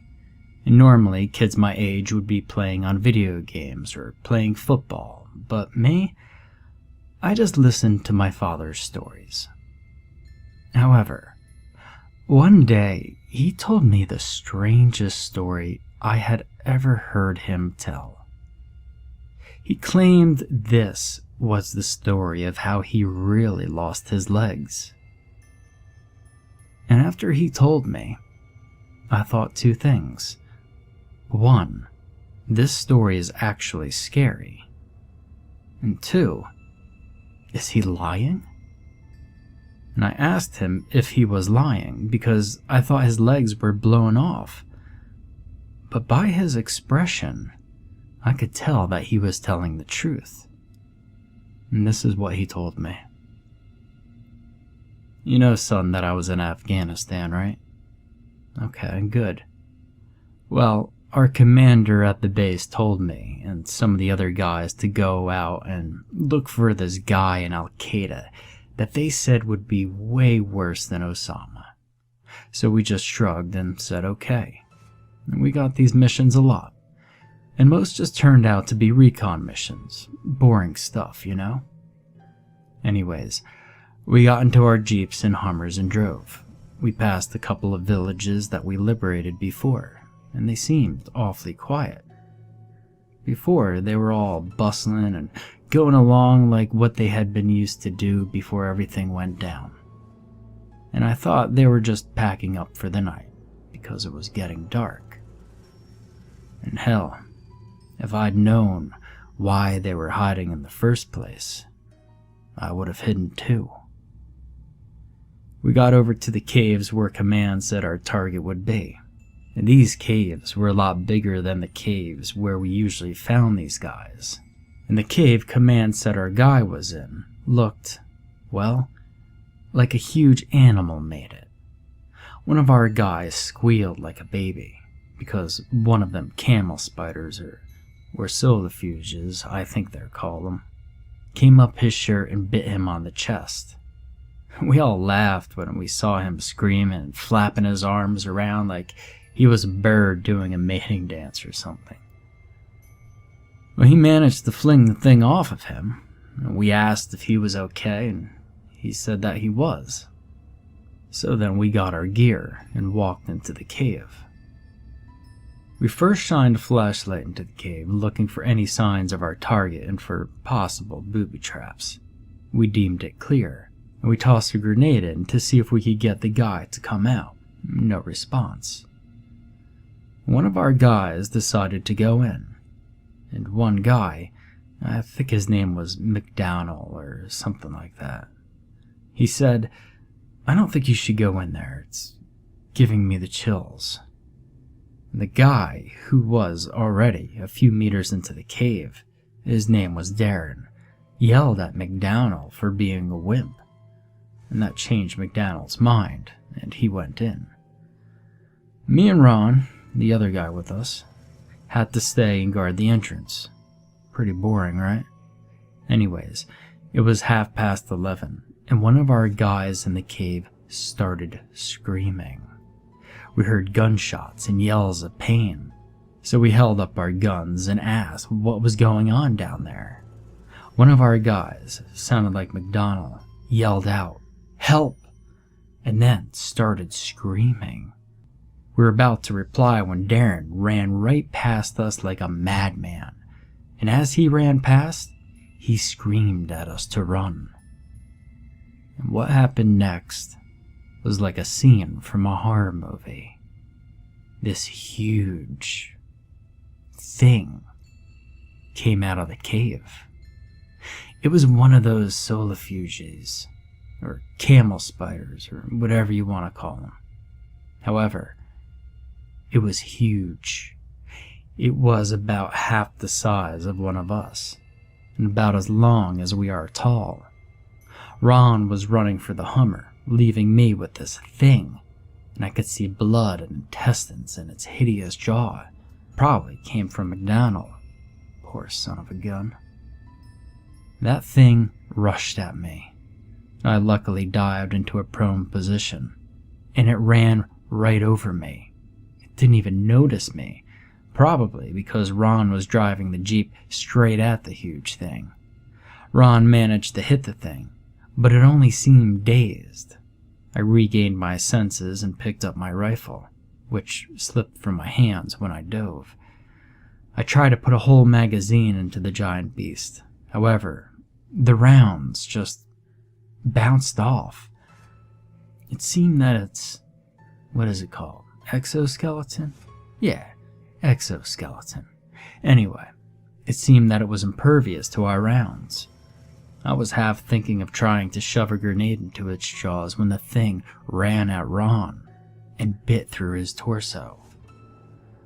It was devouring his lower torso like a wolf digging into the body of a fresh kill, and Ron's upper torso soon disappeared into the thing's mouth, just like his lower half. Darren, well, he was nowhere to be seen. I presumed he chickened out and left me to face this thing. I was too distracted, and I didn't notice this camel spider running at me until the last possible second. And the last thing I knew before I was knocked out by the force of the thing ramming into me was that Darren was yelling. And some other soldiers were yelling as well. And seeing my legs ripped at the knee, bone and tissue, being devoured by the thing.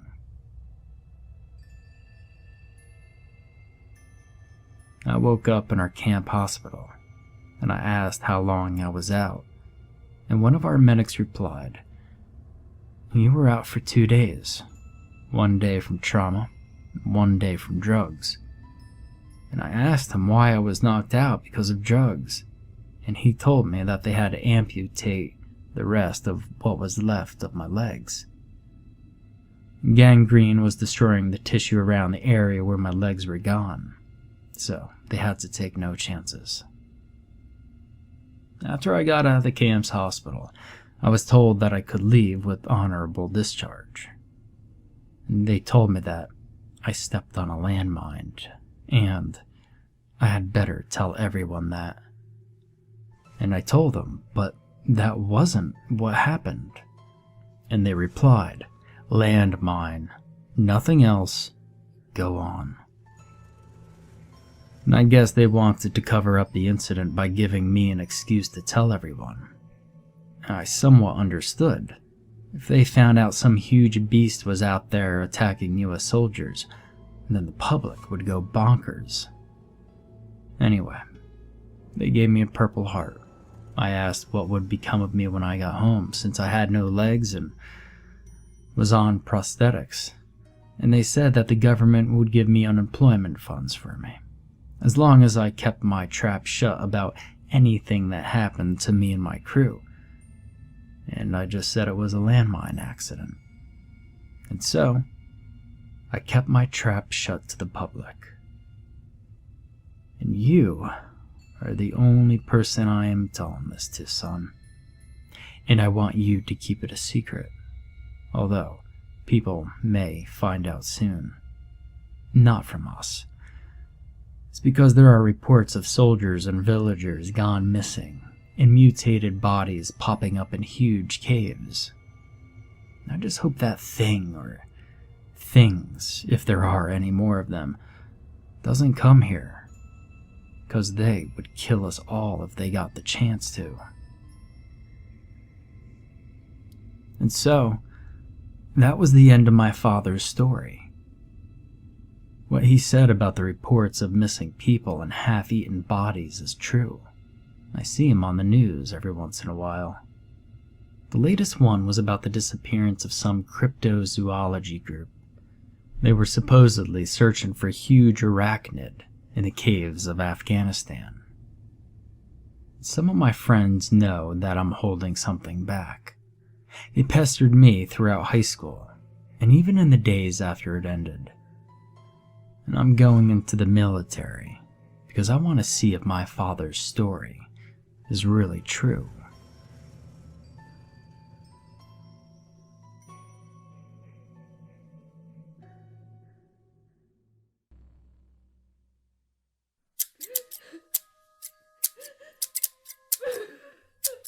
Snip, snip, snip away your troubles. Snip, snip, snip away the gray. Scissor Jim's gonna make you grin when he snip, snip, snips your frown away. I try to stand, but dizziness sits me back down. My forehead throbs like something bludgeoned the front of my skull. Rubbing my fingers against it, I feel no physical injury, and I see no blood when I look at my hand. And I blink hard a few times to get a better view of where I am. Everything appears shaded, a room of silhouettes I can't identify. And the first thing I notice clearly is a window to my left, shattered open. A warm breeze blows through, stuttering a whistle through the broken glass. There's a dark color dripping from the shards. Squinting, I see that it's blood. My eyes widen, letting loose a gasp as chills creep up my back and over my scalp. I scuttle backwards, thudding into a wall not far behind me. Something flops to my right against the wall. I'm reluctant to turn my head, but a morbid curiosity sets in more heavily. I look, and I regret doing so. I'm unsure whether it's the throbbing on my head or the grisly smile that greets me, but the sight doesn't set in immediately. After I remember to blink, the realization crushes me, and I leap away from the corpse. I can't take my eyes from it even as I lurch forward to puke. Its cheeks are carved out, trapping its expression in an everlasting macabre grin. Its clothes are stained in a scarlet torture, its body in a contorted posture, and a gap left in its throat, and I could barely make out tears on its face. Whoever they are, they spent their final moments crying. The sound of scissors echoes around the corner. The noise crawls like 1,000 tiny strings beneath my skin. And I think of every possible reason to run, but I don't know which way is out, and I want to go anywhere else, any direction, other than the noise. And I silently beg myself to stop, but my body compels me to follow the sound. I slowly rise and begin to walk around the corner. As I turn right at the corner, my foot kicks something plastic. I look down to find an orange prescription bottle without a lid and blue pills lying across the ground from it. They seem familiar to me, but my recollection interrupts at the relentless cutting of scissors. Snip, snip. I continue, and it echoes louder from beyond the abyss of an open door at the hallway's end. A flickering light bulb on the ceiling illuminates blood on the walls as smears of words and phrases. I read them as I walk down the corridor, and my blood runs cold with each eerie passage. Snip away. No frowns. Don't be gray. And make them smile. These and many more sentences like them stain the walls like a pair of pages from a gruesome book. It may be my imagination or the trauma, but when I read them, I swear another voice repeats them back to me. It sounds like a hoarse whisper in a creepily joyful tone. When I reach the end, I stop before the door. My eyes wander above the doorpost, and I read the last sentence in unison with the accompanying voice. Jim's gonna make you grin. But that can't be. There's no way. It can't be Jim. I'm Jim.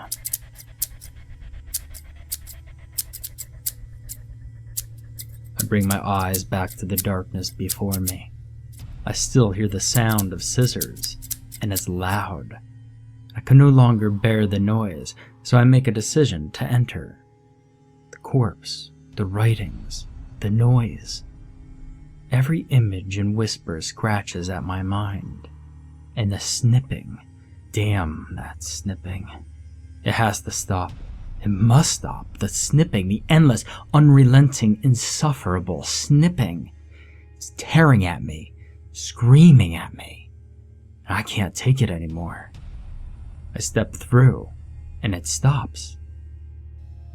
The scissors. I don't hear them anymore.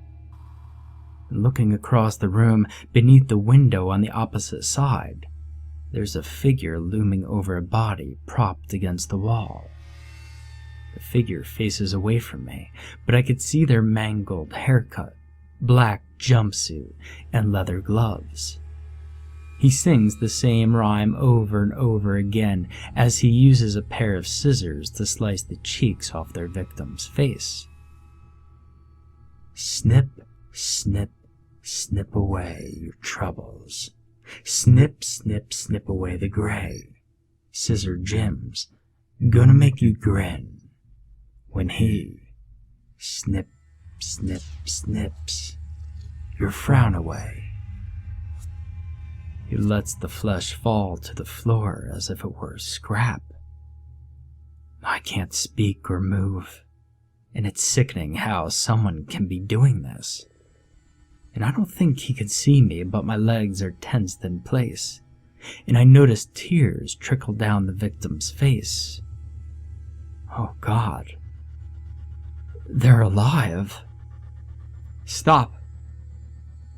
I don't know what came over me.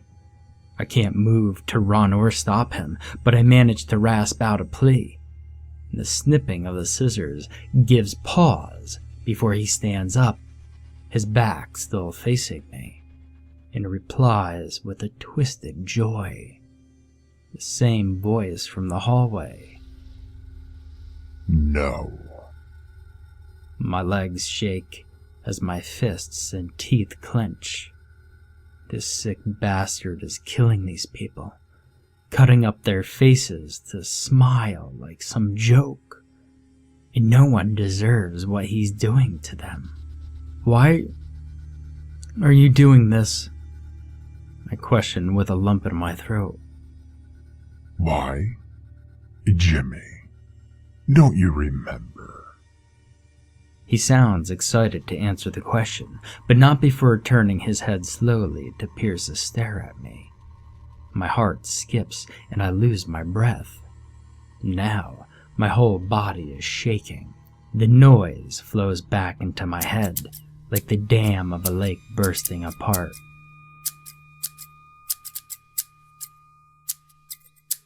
And I can no longer contain it. My knees hit the floor, and I clasp my hands over my ears, hoping it'll stop.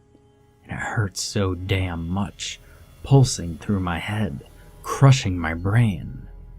All the while, his face flashes through my thoughts. Those wide eyes, that unflinching, menacing grin. There's no way. That's who he is. It can't be him. Because that's me. I'm you, and you love this. Heat courses my every muscle uncontrollably, compelling me to charge with a raised fist. I swing, but there's no contact. and my hand passes through his face. It's like he's not there. You done? He asks after a snicker. We are face to face, and again my legs freeze up. I struggle to hold back my compulsion to strike again. And it won't matter. After all, for some reason, I can't touch him. What are you? I growl. And there's a pause, and he holds his gaze without a blink. His pupils are tiny dots amidst two spheres of reddish white encompassed by dark, sleepless circles. His sharp teeth show through the mischievous grin stretching from ear to ear. I look down at his scissors, rusted and caked in blood.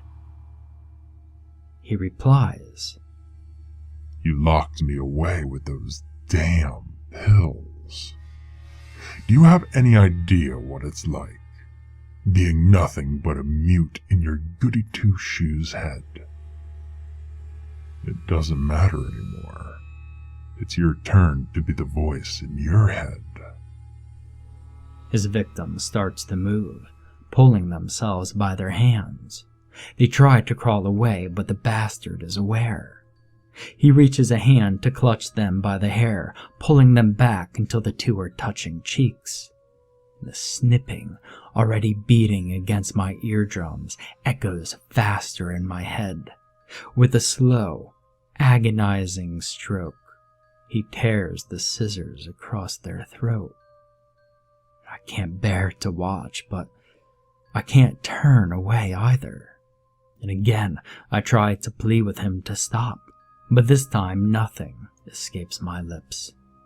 He holds them until no more blood pours out, dropping them to the floor before turning back to me.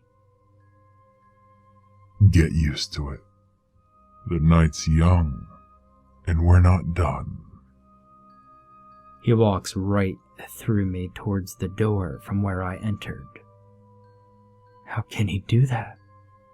He can't be real. I can't even touch him, but he cut those poor people up. Am I real? What happened to me? I look down at the corpse, my rage sinking like a rock in my stomach. I realize something peculiar in what he said. You said we, but who's... I look up to him, and my voice chokes out. He stands in the doorway, staring into me with those sinister eyes. The hallway light flickers behind him, flashing into view a silhouette, a humanoid shadow with points of pale light in place of eyes. I shiver at my first glance of it. They welcome us, Jimmy. Our new family. He holds out his hand to me, and my feet slip out as a force drags me towards the door. To him. To that thing.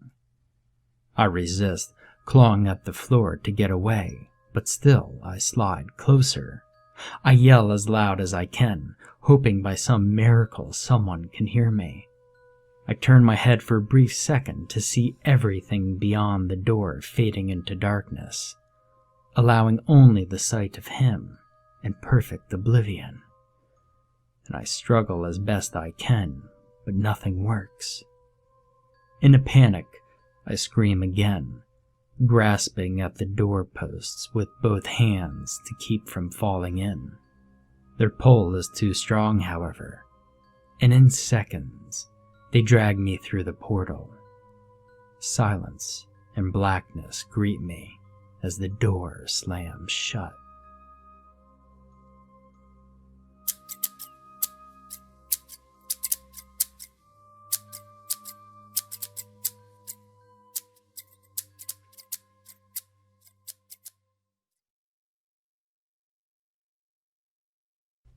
Every culture has its own unique folklore, traditions and tales passed down through generations. In the modern day, these are often looked upon by most with the idle interest of time gone by, but I've always found them to be quite fascinating. They reveal so much about the hopes and fears of people who once were. People trying to make sense of the world around them and, at times, cope with its harsh realities. It was this passion of mine that would eventually lead me to major in folklore at Memorial University. I relished the study, so I was thrilled when I was given the assignment to interview people on a topic of my choosing. I live in Newfoundland, a province steeped in supernatural folklore, so I jumped at the chance to delve into the stories of fairies, the mischievous, malevolent creatures that lurked in the forest and fields. In preparation, I went to the folklore archive to borrow some recording equipment, as well as to listen to other recordings to get more of a sense of what I was in for. I listened in rapt attention to people of various ages tell their tales of wee people, of lights in the forest, or of strange, enthralling music carried on the wind. I decided to conduct the interviews in my hometown and made plans to stay with my parents for the weekend. My family comes from Cupid's, a rural, over 400-year-old community about 1 hour drive from the city where I lived. Given that Cupid's was the sort of a town where everyone knew everyone else, it wasn't hard for me to find a few of the older residents who were willing to share their tales and encounters with the fairies and allow me to record them. One lady told me of her uncle who was wounded by one of them and spent the rest of the month picking fish bones and wool out of the stinking cut before it finally healed. Another encounter was described by a gentleman who claimed that he had gone into the woods to set rabbit snares, only to come home 3 weeks later with no recollection of where he had been, or even that such an amount of time had passed. The last interview of the day was reserved for my grandfather, who had agreed to tell me his story, but, unlike the others, now seemed reluctant to do so. I assured him that I could find someone else if he was uncomfortable, but he shook his head and began to speak. He told me that his mother would always warn him about traveling on a particular trail, that in order to safely pass through, he must wear his coat inside out and carry some breadcrumbs, or else he would be taken. Even in those more superstitious times, he was not the sort to believe in such things, and so, as he found himself hurrying to get home before dark after a day of berry picking, he brazenly cut through that very trail, without a second thought to his mother's warnings. He recalled that as he walked along the path, the surrounding trees seemed to close in on him, the area feeling more oppressive. While he felt foolish, he decided that at that point to turn back and take another route. He had begun to shake while telling his tale, but now tears filled his eyes as he sputtered and stammered as he attempted to describe what he saw when he turned back. "Devils," was all he could finally manage. I took his clammy hand to calm him and told him again that he did not have to tell me anymore. But he regained control of himself and he told me that he ran, frantically throwing down the breadcrumbs and tearing off his coat, flipping it inside out and holding it in place like a cape. He did not stop or slow until he reached the safety of home, bursting through the door to find his bewildered mother. She was about to scold him for his torn coat until she realized what had happened, at which point she held him close and thanked God that he was safe. When my grandfather looked at his coat, he noticed 3 long tears, as if it had been clawed. His story finished, he shakily excused himself to bed. I apologized for upsetting him, but he waved it away, only turning back to make me promise not to ever go looking for such things. I gave him my word to ease his old mind and left. I returned to my parents' home and spent much of the rest of the night writing my report and re-listening to the stories I had gathered. Hearing my grandfather get upset again made me feel horrible. But his story also sparked a sense of curiosity within me. I remembered seeing what I believed was that very same trail when I was a child and helping my family pick blueberries. Though I probably ate as much as I picked, we would never take that trail, instead taking one of the longer routes back home. I'd assumed that they were afraid of robbers and roughnecks that might be roaming this less maintained and less populated path, but now I wonder if it was simply to appease my grandfather's fears. The next morning, I attempted to slip out, explaining, when my mother caught me at the door, that I wanted to go for a stroll through my hometown before I had to pack up and go back to the city. Once out, I followed my memories back to that blueberry patch, and, sure enough, there it was, the path I had remembered seeing years ago. It was even more overgrown, but I could still maneuver my way through it.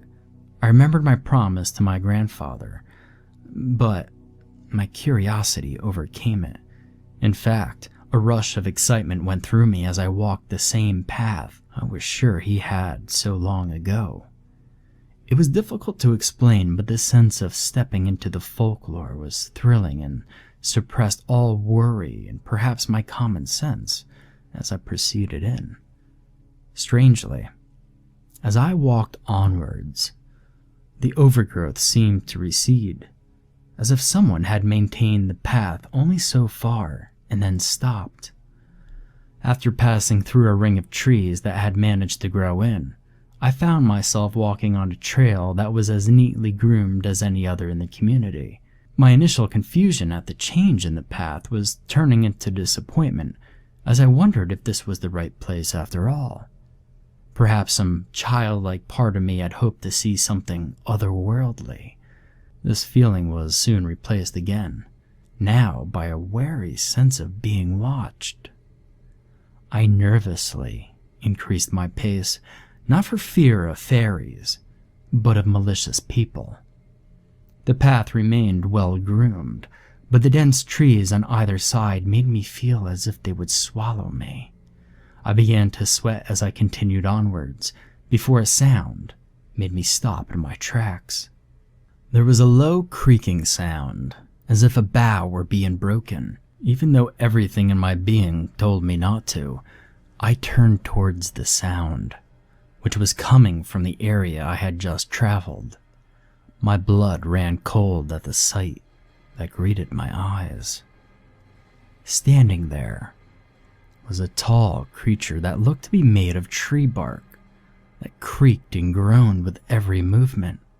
Its body was thin and crooked like a spruce that had been battered and misshapen by the elements with uneven, broken branch arms.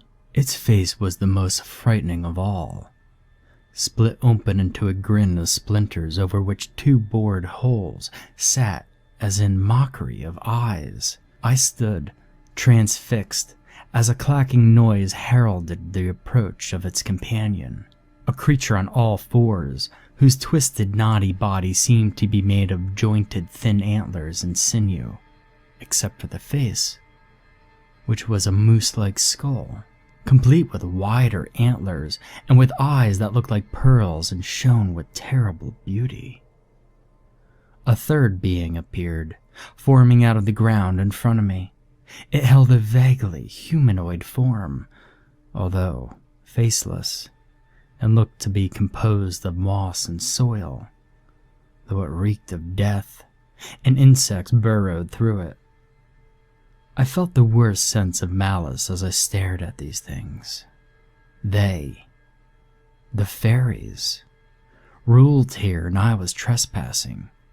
Either their thoughts entered my mind or my fears projected that the king of rot wanted to suffocate me in his stinking embrace, that the king of trees wanted to pull me apart until my limbs were as broken as tree branches, and the king of bone wanted to gore me with each of its twisted antler limbs.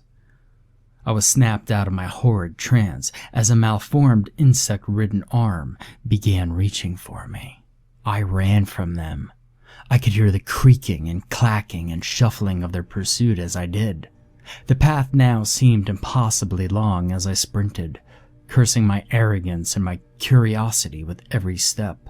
I cursed myself further as I felt something tear at my hip, nearly throwing me off.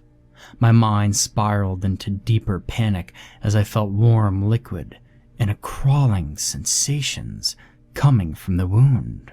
But I forced myself onwards. Like the lash of the whip, I was struck in the back, sending me tumbling forwards. I scrambled forward on all fours like a frightened animal until I could right myself and run again.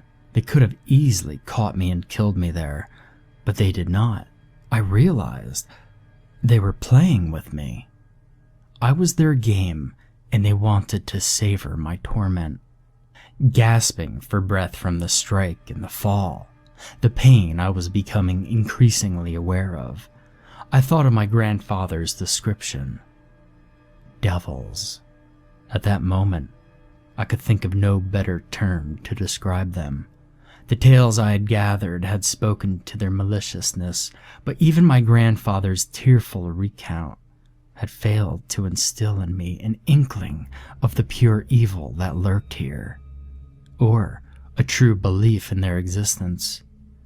I had no bread to offer, nor a coat to turn inside out. It was early October, and the day was so warm, I thought one would only be a hindrance. I was shaken from my thoughts by the sign of my salvation. The path up ahead was once again becoming overgrown.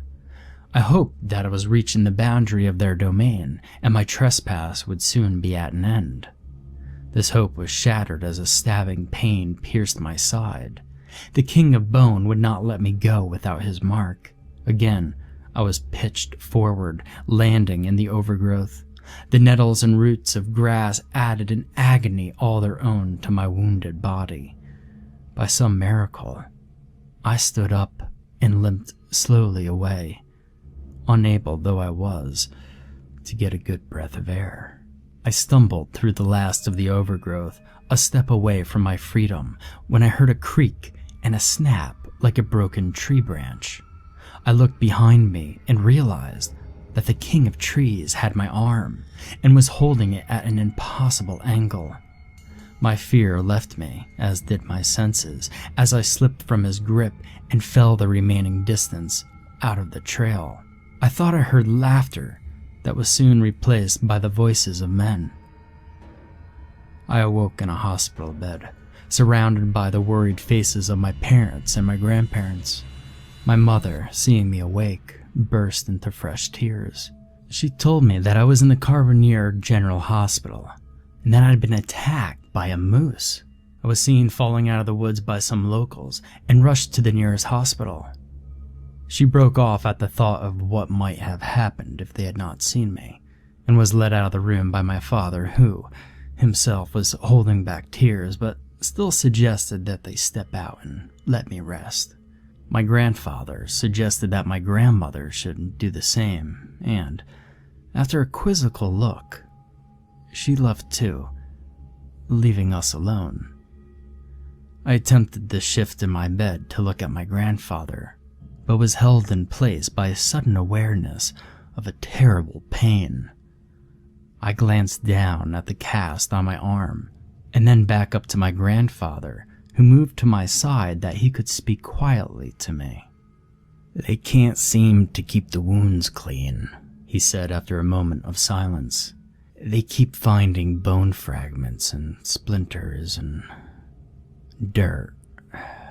He broke off, then continued mournfully. "You went looking for the fairies, didn't you? Without even an offering to protect yourself." His face was pale as he squeezed my good hand. "I should have never told you my story. I'm so sorry for what I did. I'm sorry I couldn't make you believe an old man." Before I could say a word, he left me to my guilt-ridden rest. They kept me in hospital until the wounds on my side and my hip healed completely, out of fear of infection due to the never-ending supply of items that needed to be pulled from them, as well as the putrid stench. I remember waking from a restless sleep one night, only to find a centipede working its way out of my hip. I screamed until the nurses came, who pulled the thrashing insect from me, and after inspecting the wound for more, they cleaned it again and left with looks of fear and disgust barely hidden under the bedside manner. By the time the wounds had healed, so had my bones. They cut open my cast only to find bark and spruce needles caked in around my arm. Baffling though it was, my arm was healed and they could find no signs of an infection. So I was sent home. In the years that passed since this incident, I completed my bachelor's degree and am currently working on my master's while writing a book about the fairy lore of Provence, including my own incident. That day did not quash my love of folklore, but has given me deeper respect for the old tales. I'm also driven by another need. Whenever I pass by a wooded area, of which there are many, even in the city, I can hear them. I hear their spiteful laughter and the dreadful creaking and clacking and turning of earth. They want their offering.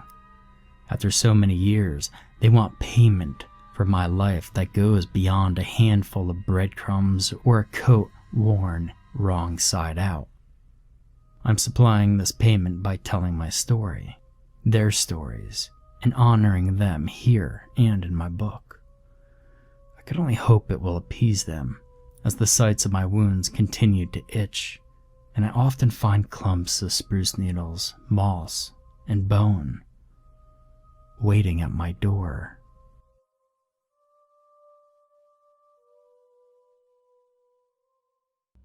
Twice, I saw the face in the window, pressed up against the surface, its icy breath fogging the cold glass. At first it appeared strange to me, the skin beneath its eyes drooping in ripples of flesh, exposing the red sensitive strata underneath. It was the winter of '83, and I had booked the cabin for 3 nights. Only 3. A break was needed, somewhere to relax and somewhere to recover. I'd had a heart attack 2 months earlier, a painful, excruciating experience which I would not wish on my worst enemy. Laying there, sprawled across my kitchen floor, the sharp agony had siphoned through my veins, chest, arm, and jaw. I lost consciousness only to find myself in a hospital bed days later. It was my daughter, Jen, who discovered me. Thank God for her. The cabin was to be a retreat, a place far removed from the stresses of my life, the fallout from a failed marriage, the pressures of a flagging career, and the ordeal of staring death in the face. Comfort had become a stranger. Fear, however, was now both my enemy and constant companion. Each beat of my heart was felt, the slightest change of rhythm, or palpitation, a nursery for terror. The knowledge that at any time the agony of death could be brought upon me by the very thing which gave life seemed perverted, an abomination of purpose. I now wandered through life like glass, afraid that the slightest exertion might shatter me. The doctors had done their part through surgery and medication. Now it was my turn to help my body heal as best it could. Only time would tell how successful such efforts had been. I was advised to relax, to undertake some limited physical therapy, and to avoid any anxiety or sudden shocks. But how does one avoid shock or a nasty surprise? By its very definition, a shock is an unknown, unforeseen, unexpected event which lurks in the darkness of obscurity, out there, mingled with the fog of yet to come. Around a corner, in the next room, a wrong turn taken, or an unwelcome phone call bearing bad news. I found the entire concept of avoiding the unanticipated to be a laughable one, and still, there I was, preparing for the quiet solitude of the countryside. following the advice of the experts and those men and women in sterile white coats. I'd almost ignored their recommendations, remaining slumped at home, festering, counting the hours and beats of my heart as finite measures of my life, when still the mind can unleash a terrible onslaught of memories. I thought of Susie, of the years spent together and now wasted. We had been happy once, but I had played my part in where we ended. She came to visit me in the hospital. Perhaps she too wished for reconciliation, but feeling the gulf between us as she sat at my bedside was worse than any physical heartache. We smiled and spoke the empty words of day to day, which litter each and every hospital ward. As she left, she touched my hand for the briefest of moments, and yet I could tell that she no longer sheltered the spark she once had for me. She tried to be kind, but some things done and said can never be taken back. A fire of resentment which can never be extinguished. They say time heals all wounds, but some cuts are deeper than others. In those bleak days of loneliness, I had only the thought of my daughter to keep me from slipping into a dark depression, and yet she stayed with her mother most of the time. Perhaps I had been cold towards her, too. I knew my failings as a husband, but I never considered that I had been anything but a loving father, and so I lived for those brief 2 days a week when I could see her. The in-between times were filled with fear of death and thoughts of worthlessness. Friends, families, and doctors, they all urged me to go on a holiday, but I was afraid, scared of my heart giving up, frightened by the possibilities brought forth by an anxious mind preoccupied with the fragile body which housed it. If it hadn't been for Jai, I would never have gone. He visited me several times a week and encouraged me to be as upbeat as possible with his usual quips and jokes. He kept me going, in fact, and finally persuaded me that a few days away in the countryside would do me good. Still, I was terrified of being left alone, isolated away from things and people. What if I had another attack? Perhaps the next one would be fatal, and even if I could be saved, I would be too far for help to reach me in time. I needed somewhere that I could relax away from the world, and yet not so far from the wonders of modern medicine. That is why we chose Blackwood Cabin. Jai had visited there as a child. It sat on the outskirts of a large forest, hemmed in on a porch of open ground by a beautiful flowing river on the other side. Despite its seeming detached from the world, it was in fact only 6 miles from the nearest hospital, which stood near a small town on the boundary of that thick, darkened web of trees. This, and the insistence of Jai that he would stay as well, left me contented enough in the knowledge that help would always be at hand. I could feel myself begin to relax as we left the city, and during the drive we both talked and laughed, reminiscing about our days together at university. For the first time in months, I felt positive about the world, watching the motorway recede into the distance, relinquishing its concrete grip to the wild, untamed, and imposing grandeur of the great outdoors. Only once did I bring up the mention of Susie in our separation, but Jai quickly turned the conversation around to something more positive and fun, as he often did. I held out hope that the divorce would never be finalized, that she would come back to me, but hope, too, can be an exhausting predicament. So, I attempted to filter Susie from my mind as best as I could. The single-track road weaved its way through Blackwood Forest. We wriggled over 6 miles of twists and turns and serpentine slitherings before we finally reached the clearing, A large waterlogged patch of wild grass carpeted the area, so much so that we had to park the car a few hundred feet from our destination for fear of getting stuck. In the center of the soaked, near marshland ground stood the rickety and aging shelter which we intended to call home for the following 3 days. The cabin itself was small, with one main room complete with cozy log burner and stove, and 2 cramped bedrooms at the back. It had been there for an age, that much was certain, and the darkened timber beams which carried the heavy burden of time above sagged and dipped as they lurched across the ceiling.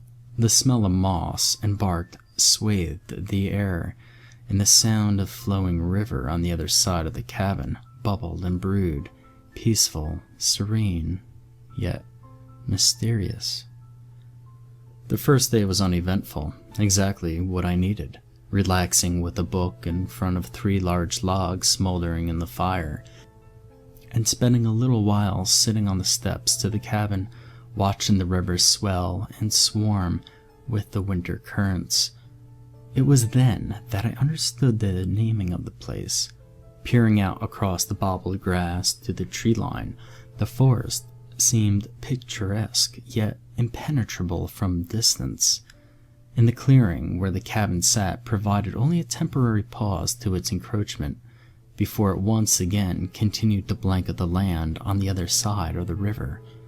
The woodland was dark and black, yes, but full of life and vibrancy of things, deer, foxes, beetles, rabbits, but I would never have guessed at the horrors which lurked between its tightly woven evergreen branches.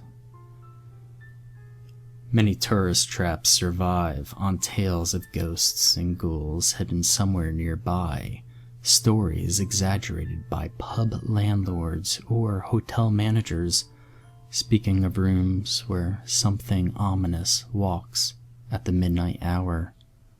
Visitors flock to such places hoping to spend the night in a haunted room, to glimpse something in the darkness which whispers the thought that life is more bizarre, more interesting than we could possibly imagine. Even that lonely and forgotten cabin seemed to have something of a myth attached to it. You see, in a bookshelf, tucked away in the corner of one of the bedrooms, Jai found a warped old hardback. The papers were yellowed, and while it contained the publication date of 1967, I was certain that I had only ever seen one pressing, left in the cabin to titillate those staying there. The book was called The Beast of the Blackwood Forest. Rifling through it, I found that the author had dedicated much of her life to the documentation of a local legend. I had myself heard the stories when I was younger, as I once dated a girl who lived in a nearby town. All the kids talked about the Beast of Blackwood, a creature which everyone's uncle had seen while out hunting in the forest. Dark, hulking, monstrous. Of course, I always laughed at such things, and no concrete evidence for it had ever been found. But each winter, there were rumors, whispers, about something shambling through the woods at night. As the day gave way to twilight, I read through some of the pages while Jai stocked the stove and prepared supper.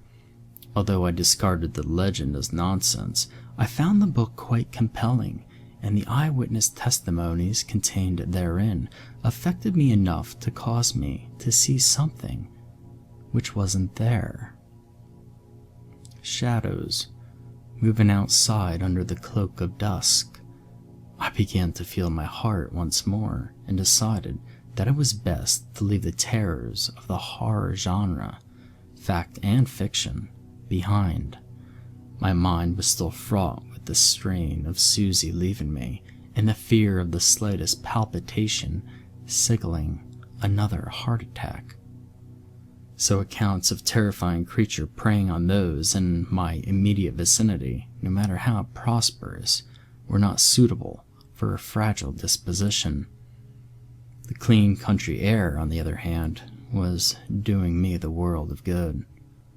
After dinner, Jai surprised me with a bottle of my favorite whiskey, 16-year-old Lagavulin. I knew that the doctors would frown upon it, but the idea of swishing that warm liquid gold around my mouth and taking a deep gulp reminded me of something essential. It reminded me of being normal again, of being strong, of sitting in my family home with my wife and daughter, enjoying the finer side of life. A few drams would not be unwelcome.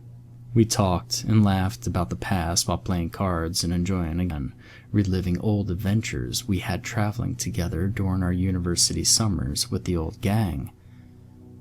I would have happily stayed there wrapped in the comfort of those memories for an eternity, and in many ways I wish I could have sunk further into that moment of relief from my recent worries, but that was not to be. Around 11 o'clock, the log burner was running low, and we had all but run out of wood. Jai drunkenly picked up a torch and decided that he would go and quickly gather some more, so that we could keep the good times flowing. I didn't protest. I was happy. I was content to allow that night to continue. He was a good friend and insisted that I not raise a finger out there in the cold darkness. He always was braver than me, and I'd be lying if I said the outlandish thought of something lurking in the woods hadn't left its mark. I watched from the window for a moment as the beam from his torch bounced along the uneven, now frozen grass. The light dropped to the ground for a second, and I heard the drunken, merry laughter of my friend echoing out as he picked himself back up before continuing toward the tree line.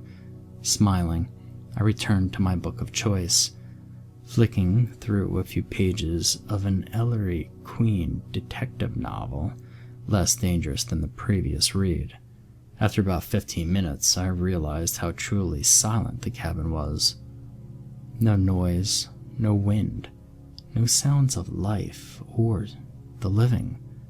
For the first time, I sensed something sinister resting in the stillness. Suddenly, Jai burst into the cabin and collapsed on the floor, panting.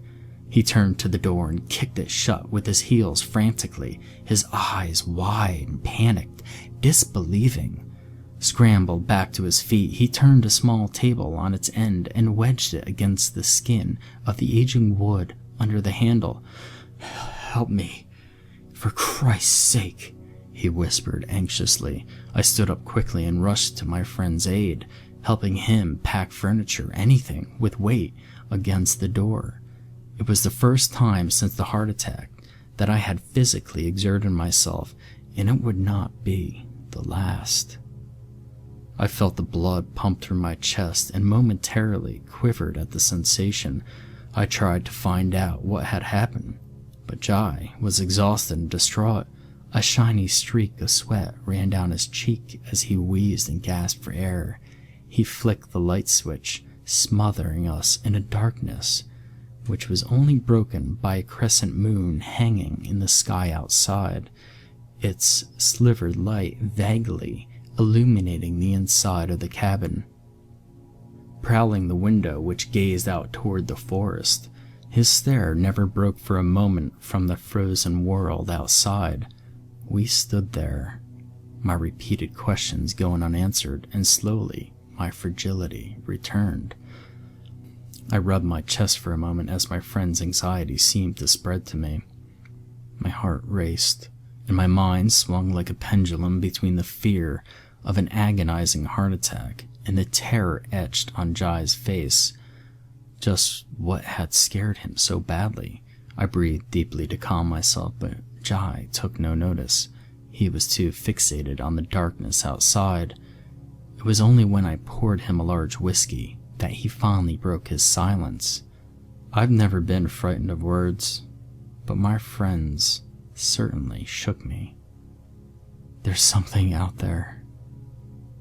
I did not reply immediately, but when I did, I could only think to ask, something? What could he have meant by such an indefinite term?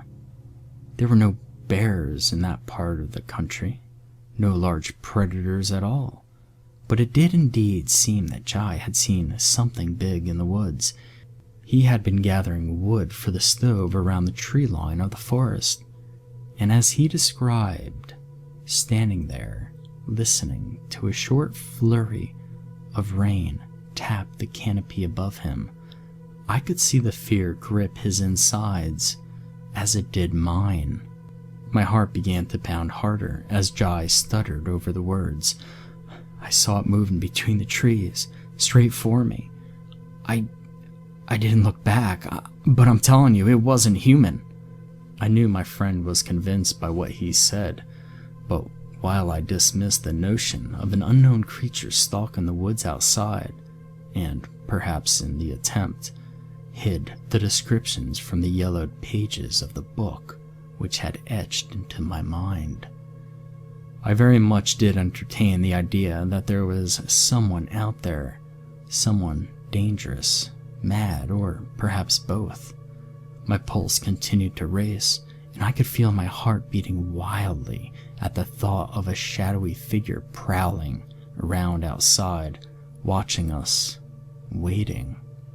After finally composing himself, Jai asked if I was okay, his fear now turning to concern for his friend, but I myself was transfixed on one course of action: escape.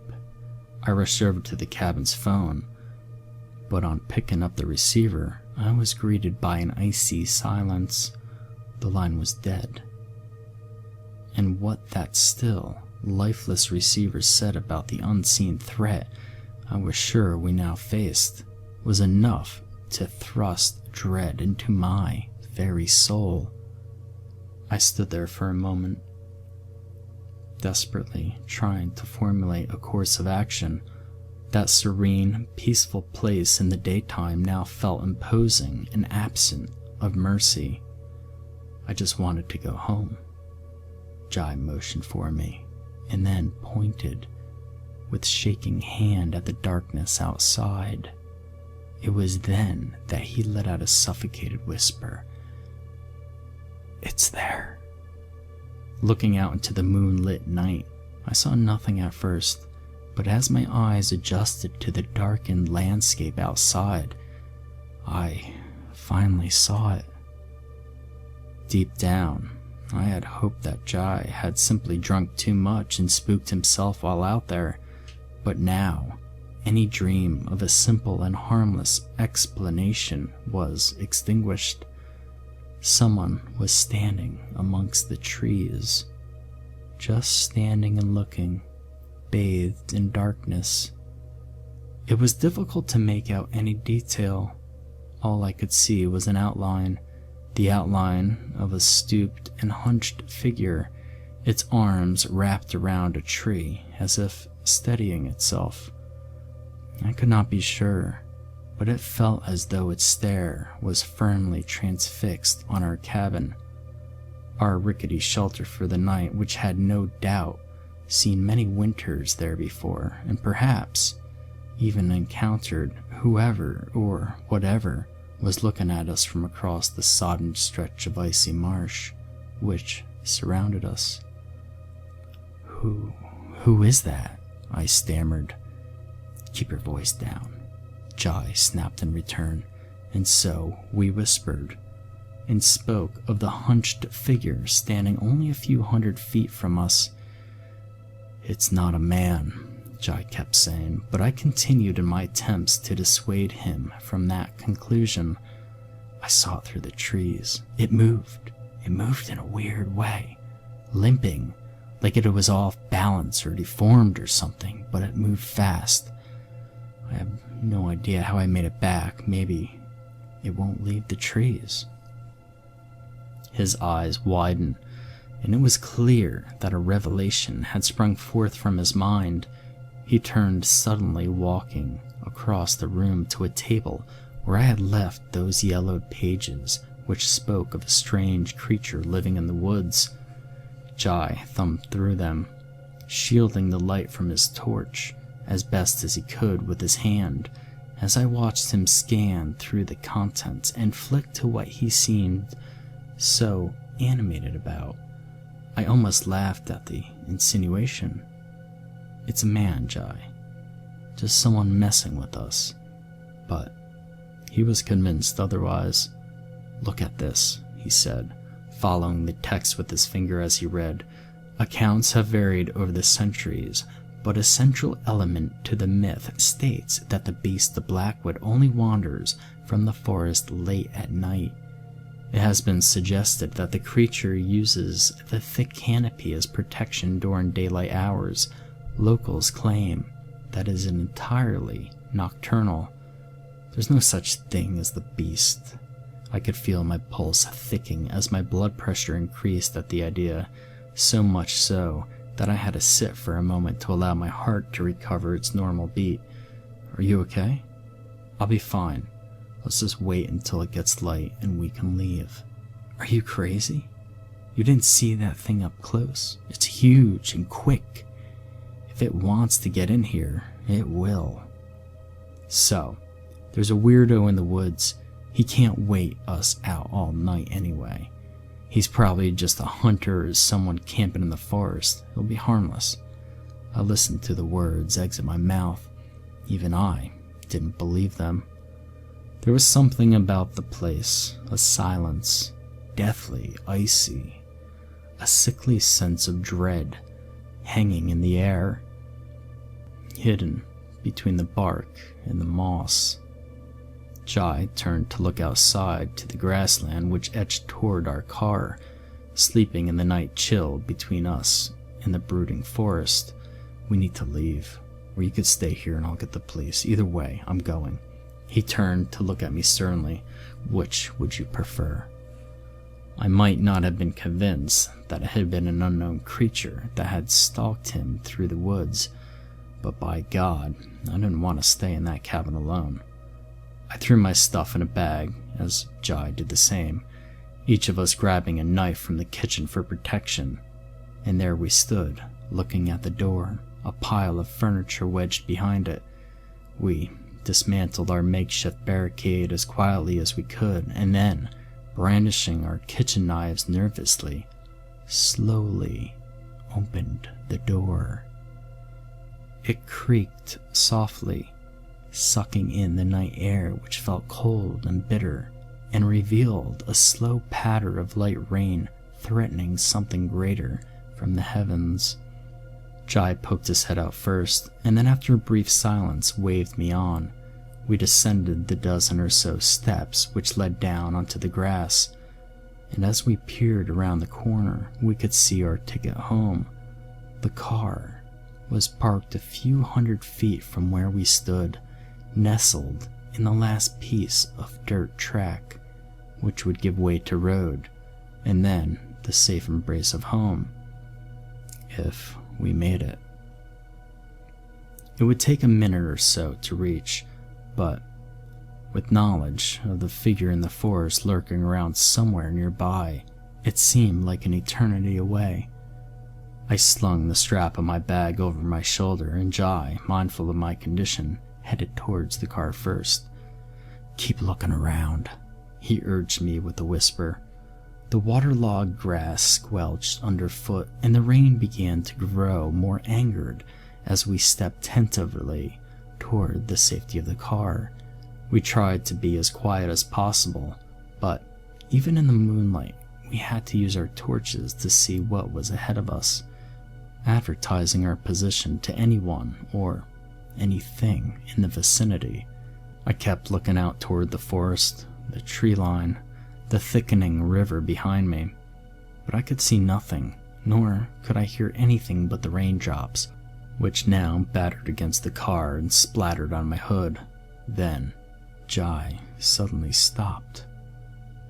What is it? I whispered over the rain, my heart now beating wildly, throat dried by worry. The rain subsided slightly, replaced by the silence of a landscape petrified, frozen by a winter chill. Jai spoke without turning his head toward me, his breath visible in the beam of my torch. I thought I saw something moving in the tree line. A crack of wood, the sound of the unforeseen walking over the forest floor. "Come on," Jai whispered with urgency, and we broke into a brisk jog. Adrenaline coursed through my veins as my pulse thumped desperately. As we continued on, all I could think of was my heart and the deep, stuttered, and freezing breaths I took in, trying to calm myself. As we drew closer to the car, the faintest wisp of moonlight hung in the air as the crescent above us swung behind a pack of clouds, and the world took on a strange, icy blue. Stumbling over the grass, we finally reached the gray outline of our ride home. "Open the door. Let's get out of here," I pleaded as Jai fumbled for his keys, dropping them to the ground. "Bastard," he growled. Instinctively, I pointed my torch downward, illuminating the long, wild grass, now whitened by a thick coating of frost beneath our feet. I waited for an instant, and as I peered down at the ground, I recognized that something was very wrong. Jai was not moving. He hadn't even looked down to see where he had dropped the keys. He was staring at something, and the look of sheer panic in his eyes told me that we were not alone. I raised my hand, and with it a beam of light glinted off the car. 2 large eyes stared back from the other side of the vehicle. A hunched, hulking thing glared up at us, crouched behind the car bonnet. It shivered, and then again, as it rose up, I saw for a moment wet, drenched hair, mouth gaping, its face a pallid and quivering gray. It groaned loud with a strange, unearthly and high-pitched undertone, which only added to the creature's horrid appearance. "Run!" Jai yelled. I did not need to be told twice. I dropped my bag and ran as fast as I could. I panted, sweat, stumbled, thrust myself forward with every ounce of energy I had left in me, and as I did so, the first pains came. The freezing cold stung my eyes. I fell twice, helped to my feet by my friend. My heart staggered. It heaved and battered in my chest. I could feel the slight twinge of pain run up my neck, nestle in my jaw.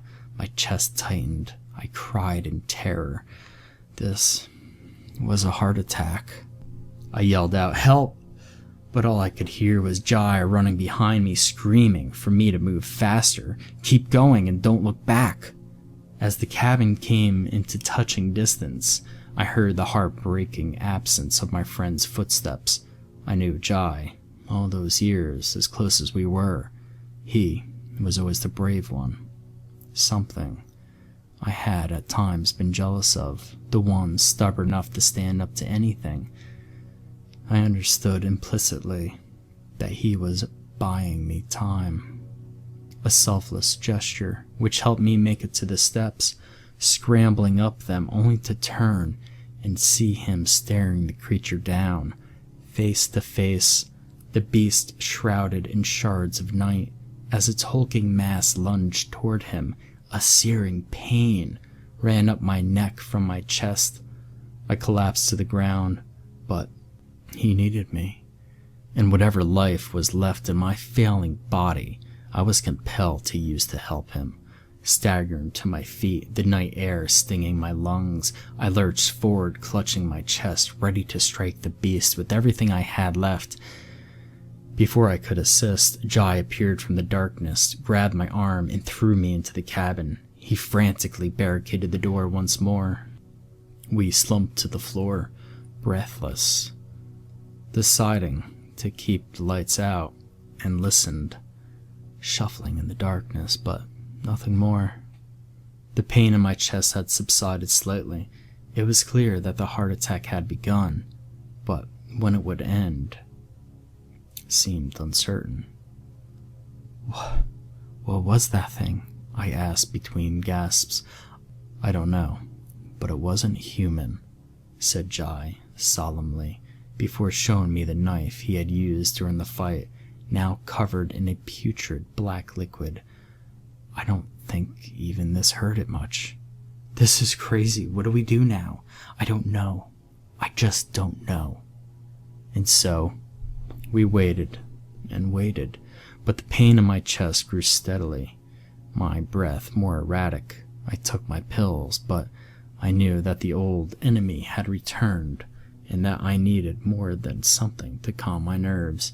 If I didn't receive medical attention, there was every chance I would die. Jai stared at me as I sat on the old couch against the window, worried that each breath would be my last. We need to get you to the hospital, he said gently. Yeah, just chopper me in. We both laughed for a moment. Jai stood up and looked outside.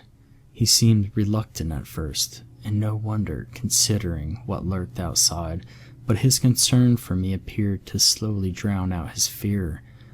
I can't see anything out there anymore. The moon is behind those clouds, and we might not get another chance. I think I can make it to the car quicker on my own. But that thing out there, I said, deep down ashamed that my fear of death galvanized the hope that my friend would indeed find the courage to try again. He leaned over me and smiled kindly, patting me on the shoulder. I can do this.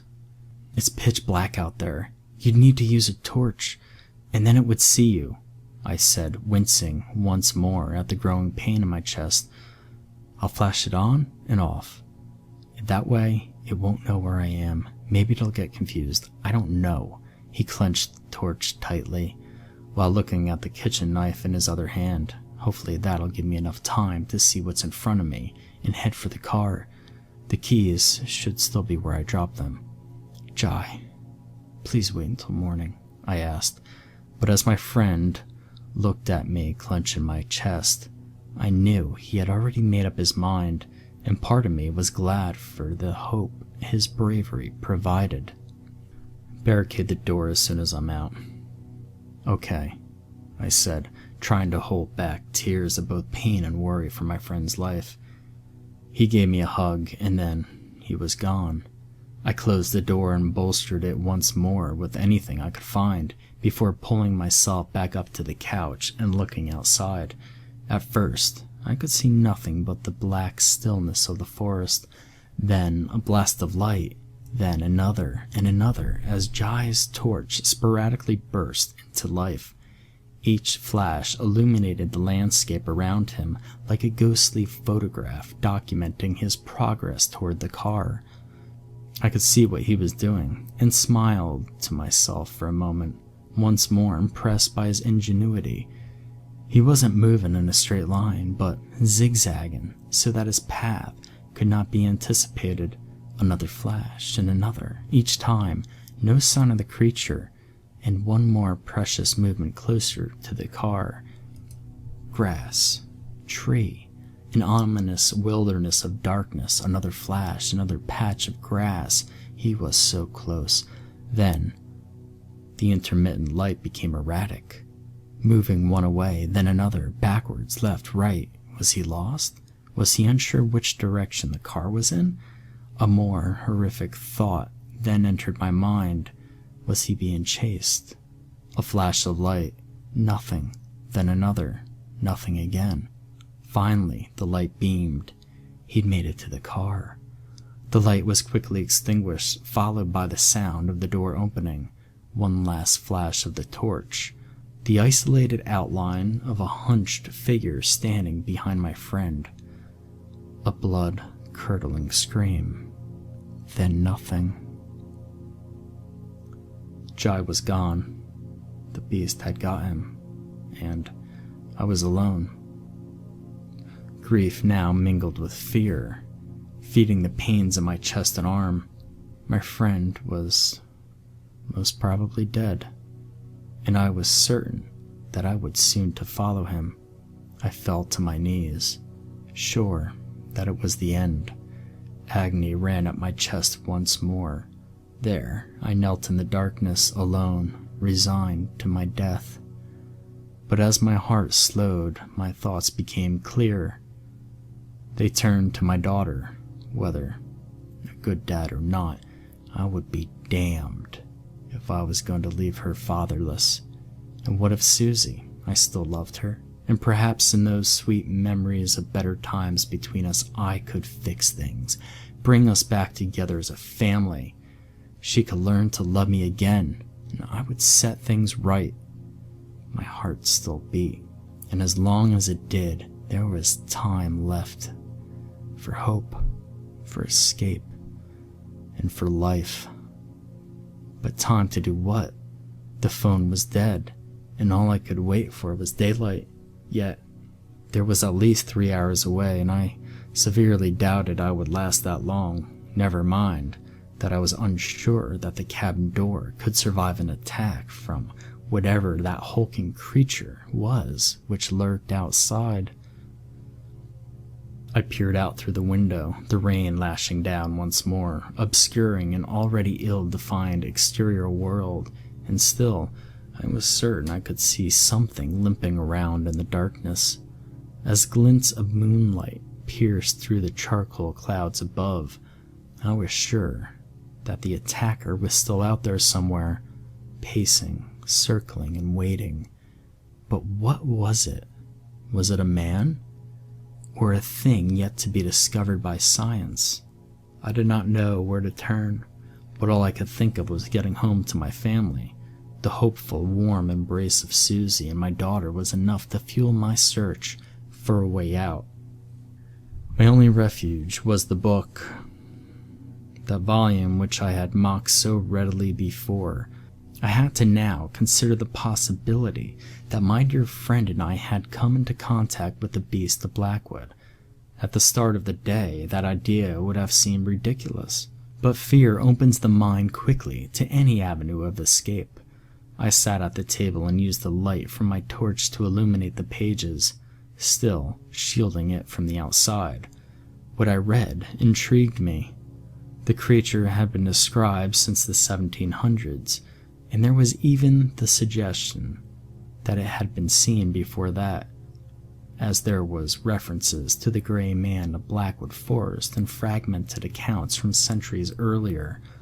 There didn't seem to be much in the way of 20th century sightings. In fact, the last person to come forward officially had been in 1952, claiming to have encountered a stooped, gray-faced figure with a contorted arched back, disappearing between the trees on the other side of the forest. The original myths did not say much about its origins, but it certainly spoke of its motivations. The creature was drawn or attracted by greed. Children would be told to share and be kind. Otherwise, the beast of Blackwood would appear from the forest and snatch them away at night. I could not look in the mirror and say that I was never guilty of greed, or selfishness, or of a number of other petty human frailties, but to be punished in this way seemed cruel.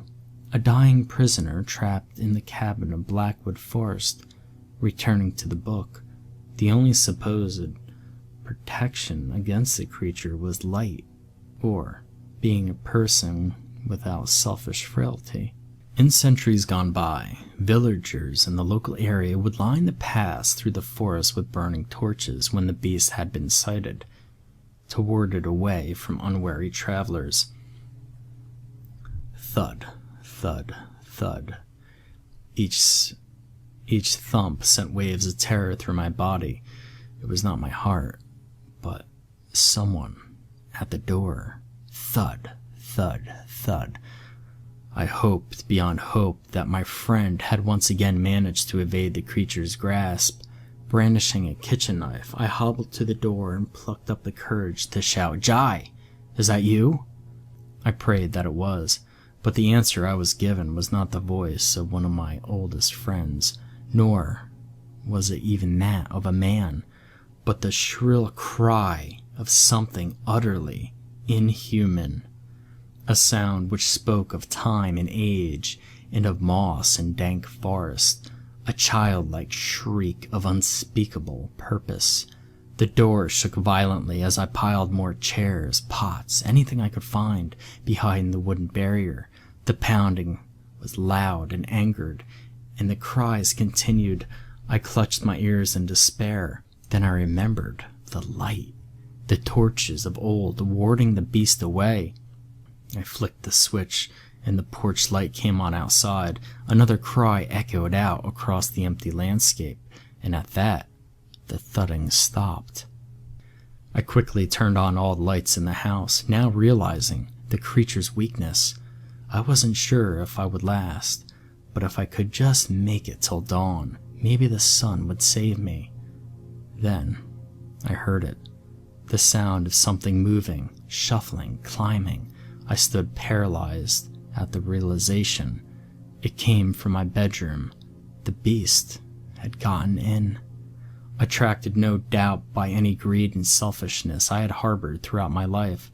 Slowly, the door of the bedroom creaked open. My heart pounded, and again my thoughts turned to my family, to my daughter's laugh, and to the comforting caress of my wife. They fueled me, drove me to a strength I did not know I had. I launched in terror across the room, battering against the door. Even with all of my momentum, the creature's hand managed to slip between the gap. It bobbled gray skin and black matted hair soaked by the rain.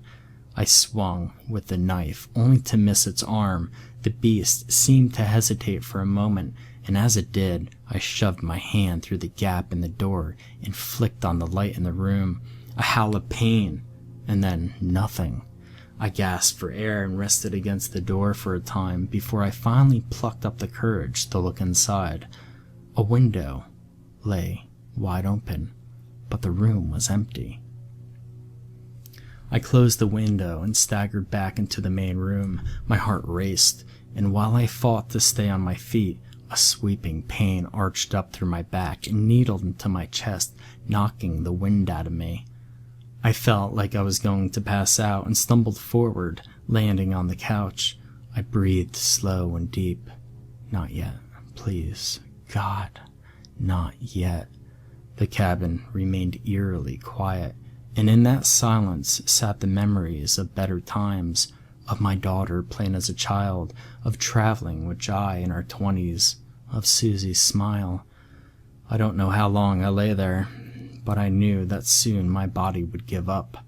I looked out through the large bay window behind the couch and hoped to see the first welcome rays of sunlight, but I saw nothing but darkness. If I was to survive, I had to make it to that car, outrun the beast, and drive through the forest to a hospital, or at least the main road. If ever I was to see my family again, to put everything right, the car was my only hope. It was all or nothing. Then, suddenly, the creature's stilted head rose up from beneath the windowsill. The inhuman face pressed against the cold glass. Its gray skin sagged and weeped away from its eyes, the moist red flesh underneath visible in the cabin's light. The shock had finished me. My heart stopped for a brief moment, and then thudded. Struggling to maintain my life, my body went limp. My head rested only inches from the window. Looking up helplessly, I watched as the beast stared into my eyes through the pane of the glass. My heart sprang into another deluge of beats, battering away at the inside of my chest. A sharp pain ran up my neck, and the creature's green-tinged stare stabbed through me as if its breath fogged the glass. I grabbed the only thing at hand, the old yellow book, and thrust it at that putrid face. Book, followed by fist, shattered the glass, Countless pieces and shards showered down upon the beast and myself. A scream, a hideous shriek of derision, cut through the icy, blackened night as I struck those horrid, accursed features, and again and again. Its thorned hands waved and flailed, grabbing a hold of me, and for a second I thought it was going to tear me from inside of the cabin. Then the winter frost came to my defense. The beast slipped from its footing on a pipe which clung to the outside of the rickety old shack, and as I clawed at its face with utter disgust, the creature fell the 6 or 7 feet to the ground below. The sound of something hurt lying beneath the shattered window broke my daze as I stared at the contents of my hands. Where there once had been eyes, the face now stared eyeless at me. Where there once had been a mouth, the creature gaped wide, lifeless, jawless, and utterly without agency. For in my fading grip lay the torn and crumbled remains of a mask. On the ground below, a man writhed in pain, wrapped in the vestiges of a hulking, false, monstrous suit, the fall having knocked the wind from him. Something then moved in the darkness nearby, a patter of feet, light and agile. Susie, my soon-to-be ex-wife, the one I had adored and agonized over. She screamed, attendant to her lover on the ground, my closest and dearest friend, Jai. The beast, the Blackwood Forest. Susie looked up at me with hatred and contempt in her eyes, but I couldn't muster anger nor jealousy. All I could think of was that I must have been a monster to have deserved such malice from those I loved, the two people I trusted most in the world. Jai slowly rose to his feet, and yet he could not acknowledge me. He could not look up to the friend he had betrayed. Then it came. Finally, my heart began to give in. Not at fright or fear, but at sadness, loss, the anguish of a broken heart. I stood up, clutching my chest, and as I staggered backwards, I saw the smiling face of Susie, and then the words of my once trusted friend. Thank God. They embraced beneath the window as I fell to the cold and solid wooden cabin floor, and yet I did not lose consciousness. The pain was agonizing, but nothing compared to the sharp incisions made by each word spoken from below the window. "What are we going to do about the window?" Susie asked. "I'll just say he smashed it during the heart attack." "But maybe they'll guess." "Nah, baby, they won't guess anything. He'll be dead, and we could start a new life together when the insurance pays out. Now, you need to go back into the woods and go home. I'll clean up here, and then phone an ambulance once I'm sure he's gone." I almost chuckled to myself as I writhed around, helpless on the floor. I had hoped that Susie had refused the divorce because of love, because deep down she still wanted me. But instead, it was only to hang on to how much money my death would make her.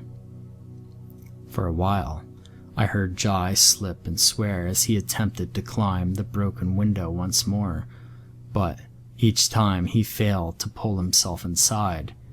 He then changed tactic and tried to push at the door, but again, I had barricaded effectively, and obviously he didn't want to force it and leave further evidence of foul play.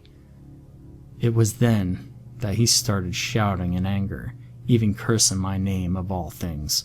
It was only a matter of time before he got in, cleaned the place up, and told the police how sorry he was that his dear old friend's heart just gave up. My last thoughts were of my daughter, of things having the chance to fix my mistakes as a father, and I finally passed out. And yet my assumed death was not meant to be.